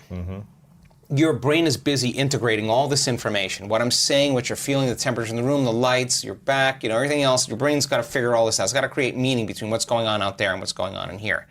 If I said to you, Lewis, I forgot to tell you you're going to take a test today, you would perk up a little bit more, right? The light bulb would get a little brighter. Yeah. It's mid-range beta. But when you're in high beta, that's when you're really, really out of balance. When you're angry, when you're frustrated, when you're impatient, when you're vigilant. That's the brain is in a very, very heightened state, and that's high beta. High beta. It's when you're in a negative state. Yeah, exactly. You're in survival, and people don't think they can control that, so they start analyzing in that state, and they make their brain worse. They get overly focused, overly analytical, and now you got to get beyond that analytical mind to get into the operating system to change those unwanted habits and behaviors. So when you disconnect from your environment and you close your eyes and there's less stimulation coming in, we play music in the background, you're not eating, you're not smelling, you're not tasting, you're not feeling, there's less sensory information.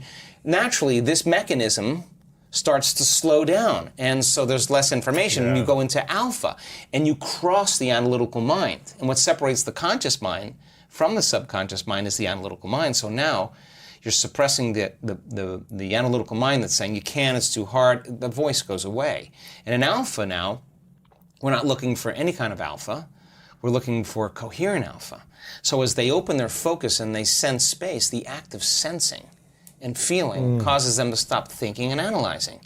So you start seeing energy leave the neocortex, right? If they do it really well, then the body starts to fall asleep, or it feels so comfortable that it can rest in the present moment and let it almost fall asleep and you're still conscious and awake, now you're in theta. Now that's a hypnotic state. Your body's like vibrating almost. Yeah, the door between the conscious mind and the subconscious mind is wide open. It's very programmable. Very programmable. What should we be saying or thinking in You're not that doing state? anything. You shouldn't be thinking Now, anything. the formula is when you sense, we do this naturally when we go to bed at night. Yes. But now we're just taking you down the steps so you know the terrain, how to get there. In theta, when you're in that state, you can reprogram, you can rewrite the program. It's easier because you're out of this thinking brain. So we shouldn't be thinking to reprogram, or just You won't be thinking, you'll be itself? rehearsing. Rehearsing. You'll see yourself doing something. What should we rehearse? Whatever you want. What do you want? You want to be an excellent handball player? You want to be the top? You got to rehearse. So you visualize what you want to create. Yeah, you imagine. But it's better to do it when your body is very relaxed, or better yet, you forgot about your body. That's a better way to say it. Yeah. So then, when that theta happens, people are usually sitting like this, looking at the television just before they go to bed at night. They're half awake and they're half asleep, and they're telling them you need a flu shot. They're telling you need this drug. You have this problem. Eat this food. Yeah. It's going in. The analytical facilities are in the back seat. They're getting programmed to make that choice. They're getting programmed in some way. So they're suggestible to information. So now, you could be suggestible to your own auto-suggestions or information that you would want to rewrite as a program. So if you said in alpha or theta, I'm not happy with how I did with my kids today. I need another shot at it. And you're relaxed and you're present and you start reviewing how you're going to be with them. I guarantee you start installing hardware there. Right. You start rewriting the program, and you're so present that you can go through it. Then you go through it the next time, it's a little easier. Yeah. You go through it the next time, it's a little easier. You go through it the next time, your mind starts to wander, and you catch yourself, you come back, Right. you do it again. Well, what are you doing? You're rewriting the program and installing it, firing and wiring. Right? So you can't do that in beta because you're too distracted, right? It's the daily practice of mental rehearsal in that state, which allows you to manifest and attract it to yourself. Exactly. So Whether that's a relationship, whether that's the career you want, how about the art of life? Yeah. I mean, relationships, job, whatever it is. Like money, like whatever. people always go to the things that are easy. Like in our work, we pick the ones that you don't want to look at. We're going to go for that first because we take care of that. The rest gets easy, right? So then when there's an integration and people are in theta and they know how to regulate, then something crazy happens. So then when that door opens and their eyes are closed and they're not getting information from the environment, not from the TV, and you teach them how to tune into frequency and energy, and frequency carries information and they're in theta, and the brain starts to process in latent systems that energy and that frequency and transduces it into a mystical, profound experience in imagery. The arousal that takes place in the brain is gamma. They're having a very full-on sensory experience, but not with their senses. In other words, whatever's In the going mind. on, it's more real than you and I sitting here, right? So imagine if your senses were heightened right now by 50%. Everything you're seeing, hearing, smelling, your awareness of the environment would be heightened, right? Awareness is consciousness. Yeah. So now we see these coherent alpha patterns lead to these coherent theta patterns, and these waves are so orderly that that wave of theta is a carrier wave. And then here comes gamma. That energy just bursts up into the brain from the body, the gates open up, and the arousal is not fear. The arousal is not pain. The arousal is not aggression and anger. The arousal is ecstasy. But here's the deal. This is alpha. If we had 100 people in the room and we were doing this, pretty easy to clap like this, right? Mm-hmm. That's coherence. We're rhythm, and that's good. Then if we went in to theta, it would be a lot slower, right? There's very little neocortical activity, so it's easy to create coherence there. But when you go to gamma, it's like this. Now, try to imagine everybody, 100 people doing that. This is how orderly the neurons in your brain are. They're clapping so fast, and they're all in rhythm. So how would you describe that kind of orderliness except bliss? How would you describe wholeness? What is it? I don't know. Love. Whatever that is that arousal is so outside of normal. It's not a little bit of gamma. It's not a lot of gamma. It's not a lot of gamma. It's a supernatural amount of gamma. It's way outside of normal. Now that person is touching the divine. That person is touching that unified field. Their consciousness is merging with the consciousness of the unified field. There's no separation. They are connected, and the arousal, the interaction with that energy, they're taking something with them. Yeah. And sometimes there's a biological upgrade. There's the eczema, it's gone. There's the Parkinson's, it's gone. There's the blindness, it's gone. There's the deafness, it's gone. There's the stage 4 cancer, it's gone. It's an immediate biological upgrade. Now, the energy now, to finish this, is not in the neocortex. Lights are out here. You're gone. Lewis is gone. There's no longer an identity called Lewis. The inner world is profoundly real, and the autonomic nervous system, the midbrain, the limbic brain, that's controlling all your automatic functions. When you're in stress, that autonomic nervous system is dysregulated. It's out of balance. Now you're getting so much order, so much rhythm.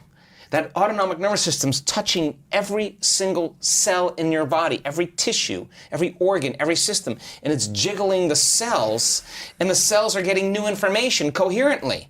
And so you see the person get a biological upgrade. Now, you can only talk around this.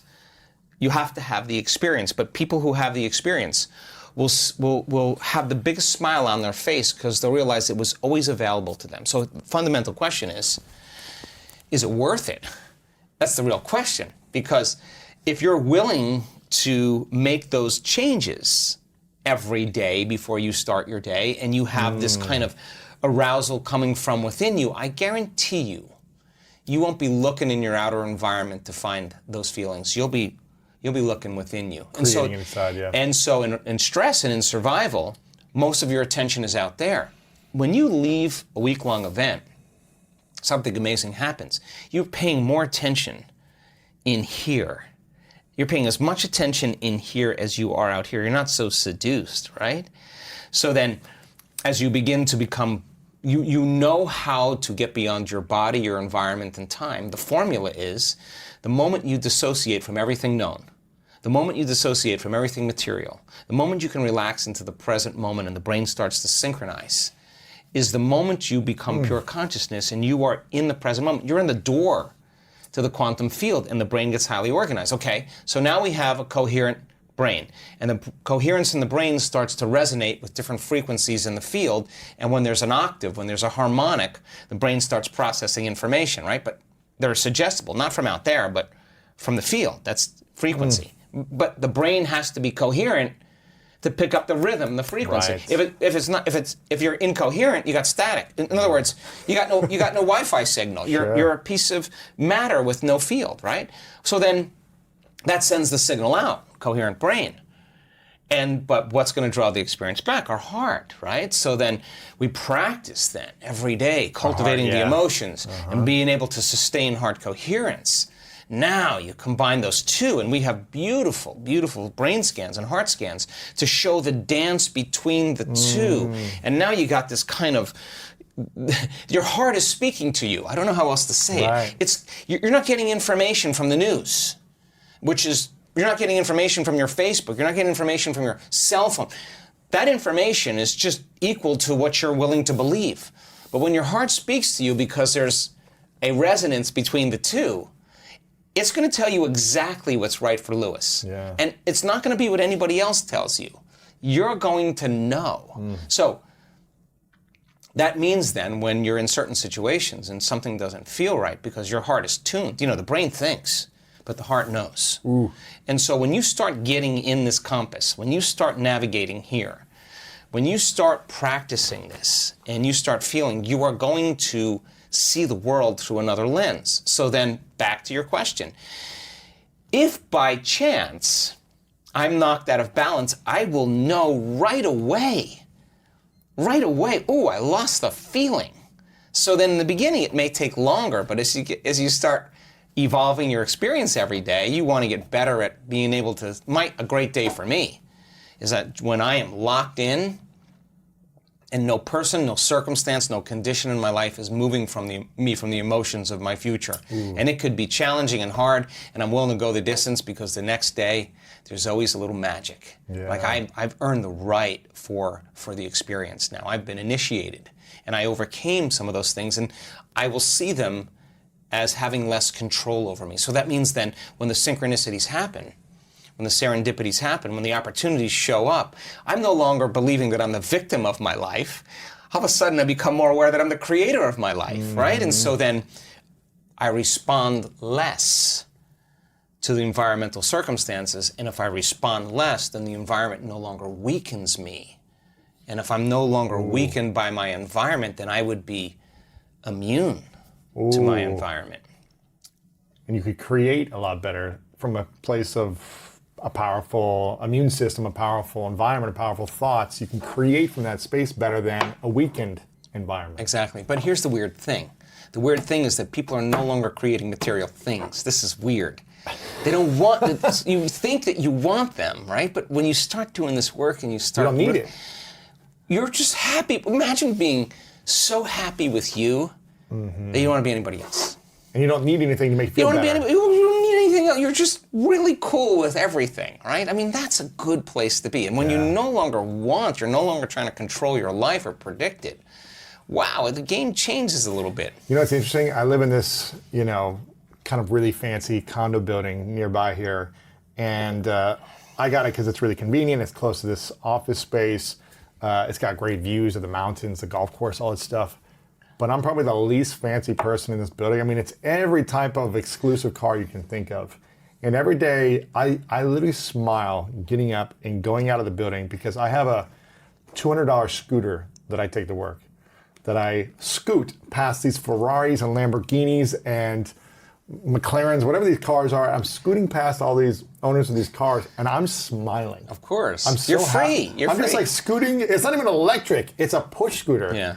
And I'm just happy with this moment. I don't need, not that it's, if you want to have cool cars and fancy stuff. Do that for a while. Do it for a while until you outgrow it. Yeah. It's fun too, and it's like nothing against it. And I want to have nice things, but I don't need it to feel happy. Right. So that's a really important thing because people build an identity by, becoming some type of body, having some type of...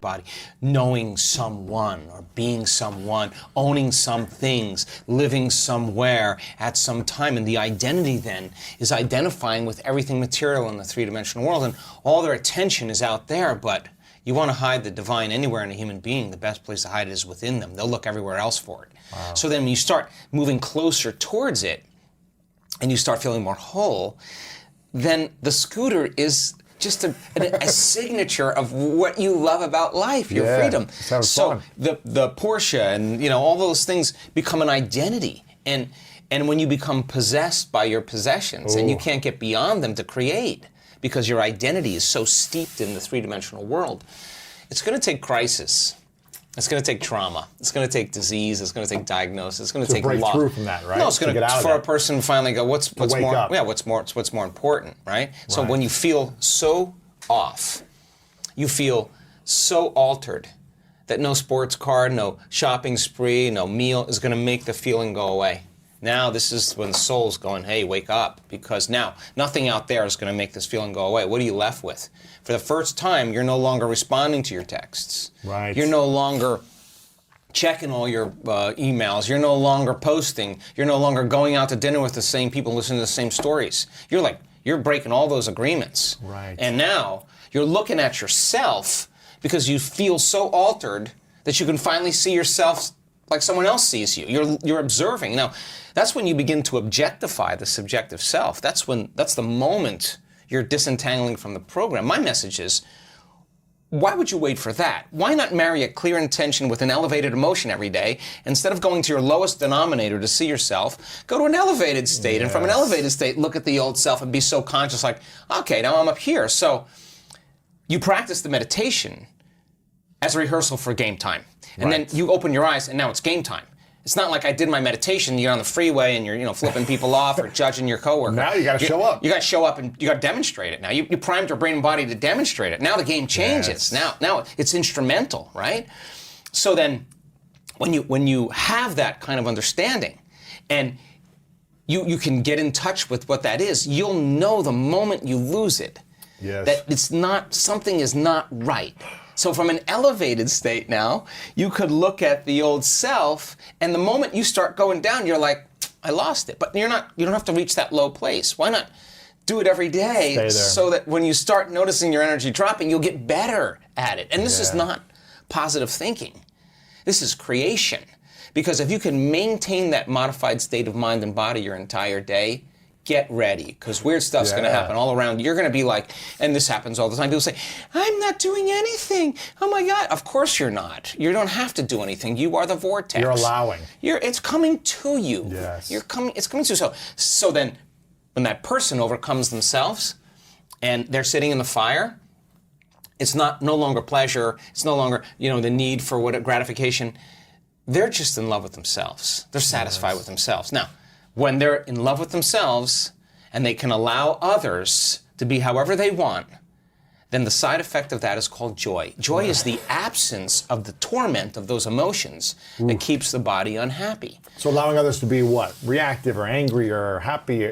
You're just not that anymore. You're happy, right? Yes. So a scooter would bring you just as much joy as a sports car because you don't need either one of them to be happy. It's just you want the experience of just being free and driving your little Vespa, whatever it is, right? To me, I'm the same way. Like, I've had all those things, and none of that means anything to me. I'm about, we take memories with us. I want to experiences. I want to have moments that I'll never forget in my entire life. And I don't care if it's the most amazing meal with great friends and great wine and great toasting and great moments and a lot of gratitude, or it's a mystical moment that's so profound and so transformative. Those are the ones that you take with you.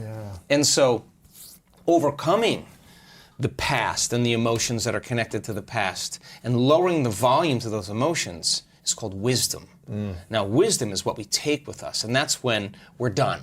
And now we're ready for the next experience. So then that teaching people how to find that place of love for themselves means that they have to come up against everything that stands in the way between them and that. And that's the work. What is that usually for people? It's the survival emotions, it's hardwired programs, it's their past, it's the story that they tell about their past. I just want them to tell the story of their future more than they're telling the story of their past. How much is healing the inner child, how important is that? Is that everything in terms of healing the past memories that are stored in the body and the brain? I'm not certain that we need to heal an inner child in as much as we need to overcome an emotion.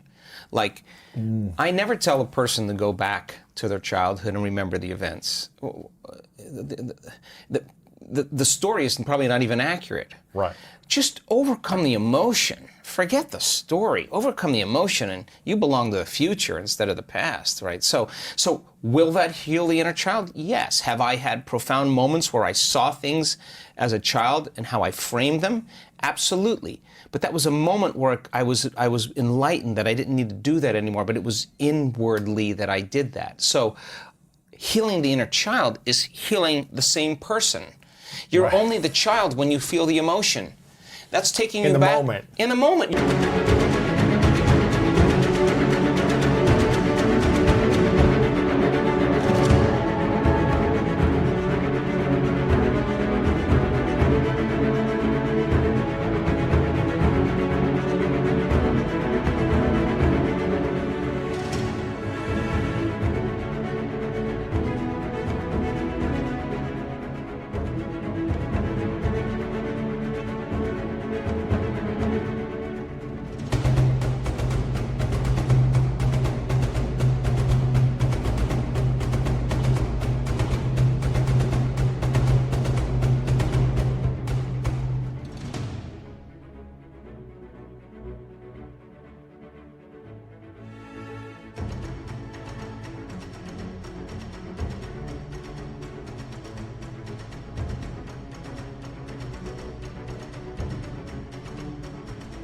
going back to being 7 and trying to figure out why things are happening the way they are.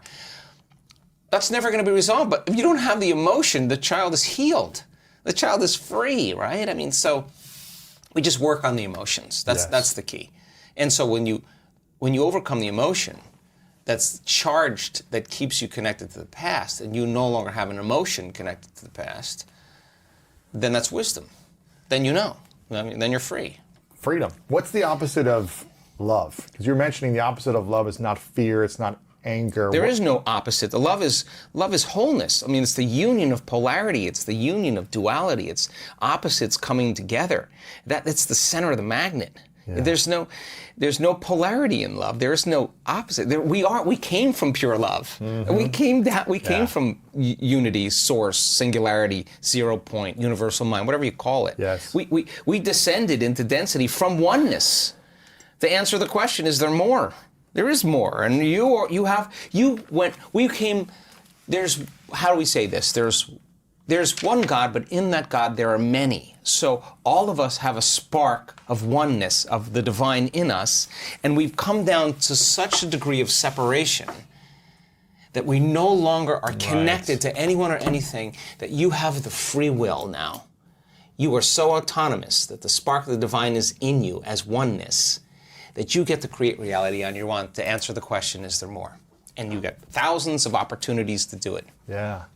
It's interesting. Kai and I grew up in a specific religion called Christian Science, which I've told you about before. And my dad, I don't know if your parents did this, Kai, but my dad, whenever there was a commercial on TV, you mentioned this, when we're going to sleep, we see commercials that are feeding us medicine or foods or whatever, things we need or whatever.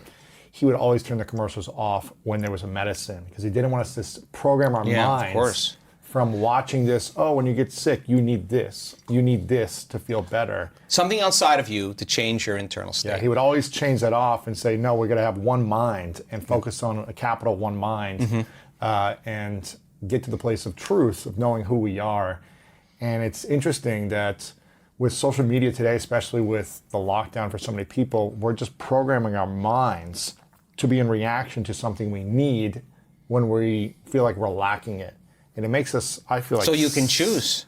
So you can choose to become more dependent on that. Exactly. And so imagine, if you've overcome your emotions, really, every day, I guarantee you that you'll pay less attention to that. They only capture your attention with an emotion. They'll tell you, Lewis, as you age, your immune system's getting weaker and weaker and weaker.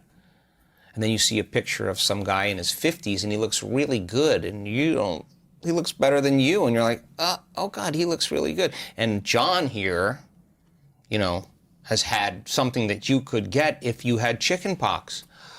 Uh-oh, I had chicken pox. 1 out of 3 people get this. Uh-oh, I'm not such a lucky guy. And then they show you a picture of somebody with shingles and it looks like a 4th-degree burn. The whole entire...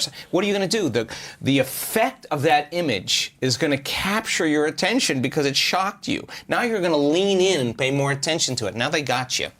And anything they say after that is going to start the programming process. So you capture people's attention with their emotions. Remember that. And if you want to divide a community, choose fear or choose anger, and you'll polarize everybody. Really? Of course. And then you can decide what the solution is, because now people will be susceptible to information. They'll believe whatever it is equal to that emotion. You captivate based on fear or anger. Can you captivate on love? Yeah, of course, but that's not the program. Right. And that's the truth. Nobody wants to hear the truth. They want to hear something that's really going to rock them emotionally. And you're going to give a lot of your attention to that. And that's where the danger comes in. I have pages of questions that I didn't get to around money, mindset, and other things that I want to go into, but I want to save it for another time.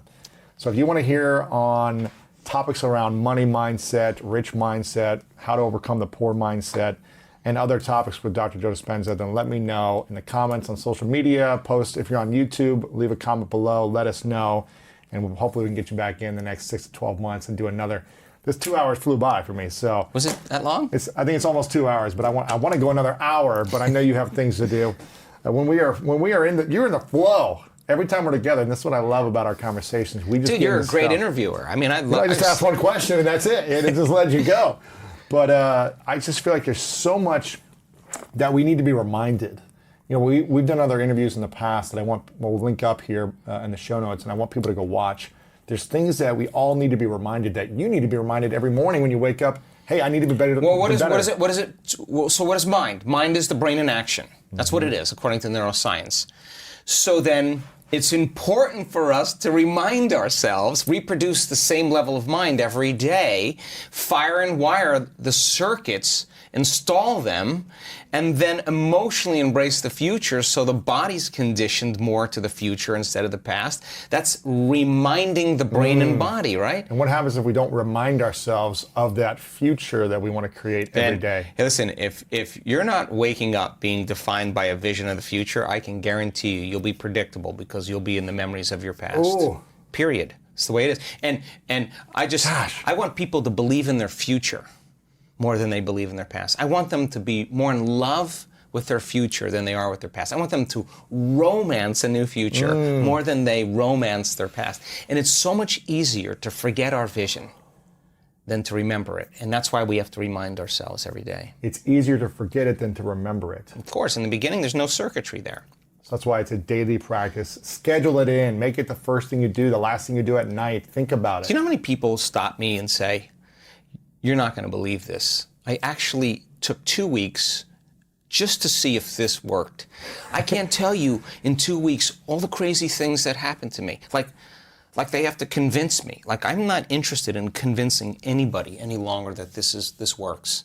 I'm just never. I want you to just learn how to do it so that it's like you eat something really great at a dinner table. The first thing you want to do is share it with somebody.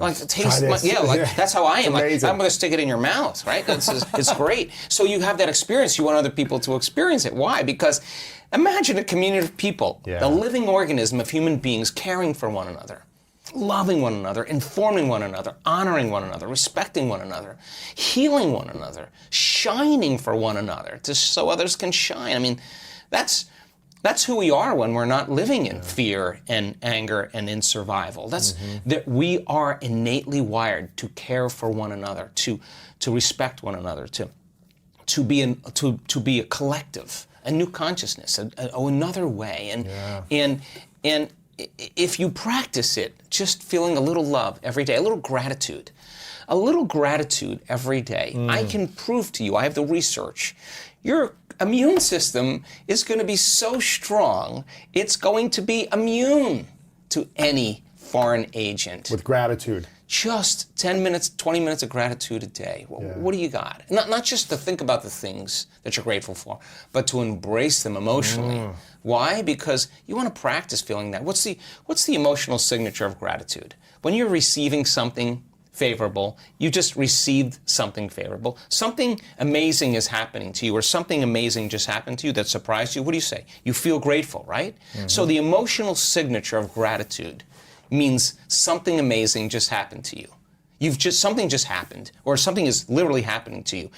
Gratitude is the ultimate state of receivership. So if you finish your meditation in gratitude before the event occurs, your body, as the unconscious mind, is believing it's already happened to you. Receiving, and you're in the state of receiving. So, and what do you got to lose except your immune system? The worst thing that could happen to you is you'll heal. That's the worst thing that could happen to you. So if you don't practice it, though, you practice watching the news and getting angry and frustrated. You're practicing that. And then the information that you're receiving is equal to your emotional state. And I'm just questioning information now more than ever. I wouldn't trust it anymore. I trust my heart over the information that I'm getting.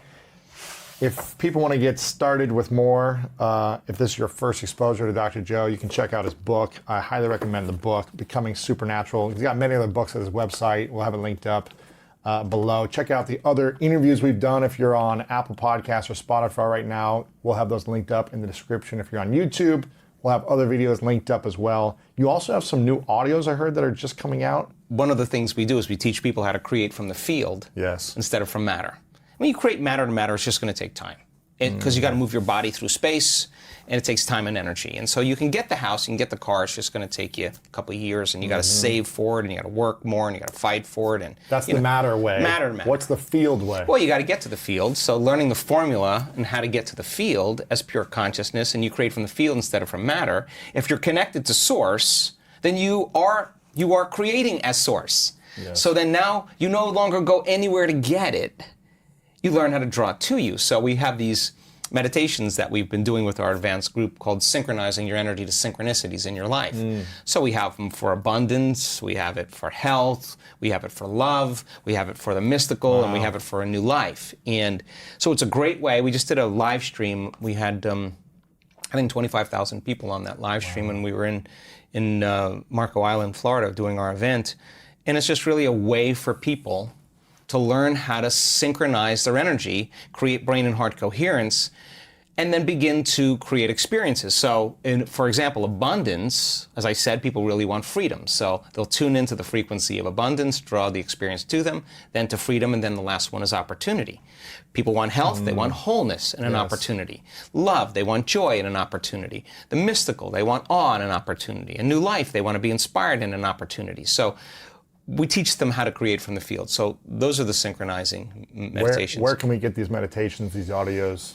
Are they on your website? I think they'll be on they'll be released on the website. And the main website is? drjoedispenza.com. Okay, so if you go there, opt in for the newsletter, there'll be information on the top on where you can get these audios, meditations, books. And the main thing is to go to the live events if you can. So show up to a live event and get a ticket as fast as you can. All that's announced on your website as well. It'll be featured there. I mean, with the current situation, we're just starting to do events again. Of course, we're following the guidelines and doing everything we're supposed to. But we hope that we can start doing our week-long events. Yeah. And then, again, that's just you're with a community of people, and you're not on your cell phone or checking your WhatsApp or Facebook. I got you. Yeah. And you're not going anywhere. You're going from your old self to your new self in 1 week. And we have some really compelling data where we did some research in Indian Wells in February with our research team. Is this the new research you were telling me about? Yeah. So we had 32 people that we were measuring. We did a random selection of 32 people. We measured their brains before the event. We measured their brains after the event, and we had them wearing heart rate monitors to measure heart rate variability. But we partnered with a research team at the University of California, San Diego, and we started measuring these things called exosomes, with cellular vesicles that release genetic material that tell you if the cell is healthy or the body or the cells in a state of breakdown. And so we did the studies, we drew a lot of blood, and we subjected the blood to a whole different variations of different things. Anyway, COVID happened and the lab closed, and but just before the lab closed, the senior researcher called me up and said, we have some really compelling data. And we saw just a couple people, one in particular, who came in really sick. I mean, the amount of imbalance on a cellular level that he had in his body was dramatic. But then he went from very, very sick in 1 week to like an unbelievable change. And they just never seen anything like that. And the scientist that's partnering with us is the man who was responsible for studying the epigenetic changes in identical twins, one on the Earth for a year, the other one in outer space for a year, and measuring how the environment influences the genes. So he's a smart guy. And he said, we just never seen anything like this. And so we started looking at this guy's data, and he had just tremendous heart measurements. Like, not only was his heart coherent, Lewis, but the amplitude of energy in his heart was profoundly high. In other words, it wasn't a little love he was feeling, it was a lot of love. So we asked him, we found him, we asked him, and he had a very profound last 3 days of his event. We looked at his brain was beautiful, just beautiful alpha patterns by the end of the event. Anyway, we got this crazy idea, because we were writing a grant to the NIH in the last couple of weeks for some other research. We got this crazy idea, what if we took his blood, because it was so dramatic, and we subjected his blood before the week-long to COVID, to SARS-CoV-2, which is the virus. And then let's subject his blood to COVID after the week-long, since he had so many dramatic changes. So the COVID is... So you put COVID in both blood samples? Yeah, in both blood samples. We had them frozen, so we thawed them, and when we put the COVID in his blood before the week-long, of course, all the plasma, all the cells in the plasma absorbed the COVID, and on the microscopic field, it shows up as bright red because the radioactive dye is absorbed by the cells, and the microscopic field shows that there's an infection. In all the blood. All the blood. So, but when we subjected his blood Don't tell me this. to the No. COVID after the week long, there was hardly any infection at all in this blood. Really? Very, very, very, very minimal viral load. They would consider it none. So this is really compelling data because this guy had so much love from his week-long event that he could not react and respond to his environment the same gosh. way. And his body was making these particular immune factors that made him resistant to the virus. That's crazy. So we're now, we had him come to the event in last week, and we drew a lot of blood, and at the end of the event, he had a very profound experience. So we're looking for those harvestable factors in the treatment and prevention of viruses. So here. our feelings and thoughts of being in love with ourselves will transform our blood? Of course. And What do you think? You think those feelings of love don't have an effect on your body? You Right. feel more wholeness. Right. So And- imagine feeling so much love that it's impossible for you to react or respond to your environment that would cause a weakening of the organism. So if you keep saying, I hate the traffic, I hate the news, I hate the politician, I hate the COVID, whatever, you're reacting to everything. Your response to the environment is actually weakening you to become more vulnerable to the environment. If you're in a great place of love and you're not funny. reacting to the environment, you're less susceptible to the environment. Like, okay, this is happening around me and I'm still in love. It still can happen around you, exactly. Mm-hmm. So we're just looking at some of the data now. This is amazing. Again, if you guys want more, put a comment below in the YouTube with the hashtag greatness if you want more from Dr. Joe to come back on soon, and we can dive into more of this stuff. You're the man. I'm always grateful for your time here. You share so much wisdom, and you break it down for people to overcome a lot of pain, a lot of suffering, because the world is in pain. A lot of people are, and they don't have the tools, they don't have the inspiration, and they aren't reminded of this enough, like we need to be reminded daily to be able to transform our lives. So I'm just very grateful for you, your time, thank you, always. I hope we can hang more and do more of this. I'm coming to an event soon, I promise. I'm making the commitment, it will happen. I want this will portion happen? of the video. I want this portion of the video. Just send it to I me know. so I can Say, send by it when? to I can By play when? this back to him in 3 months. Exactly. We'll make it happen. But I appreciate you, man. Thanks for everything. And as always, it's a pleasure. Pleasure to be here with you. If you're looking for more greatness in your life, make sure to check out this video right here. And also check out our free PDF, The 3 Secrets to Unlock the Power of Your Mind to help you change your life. Download it right here. And they end up very isolated and depressed. And then they go through this whole cycle of trying to find themselves. And you need to balance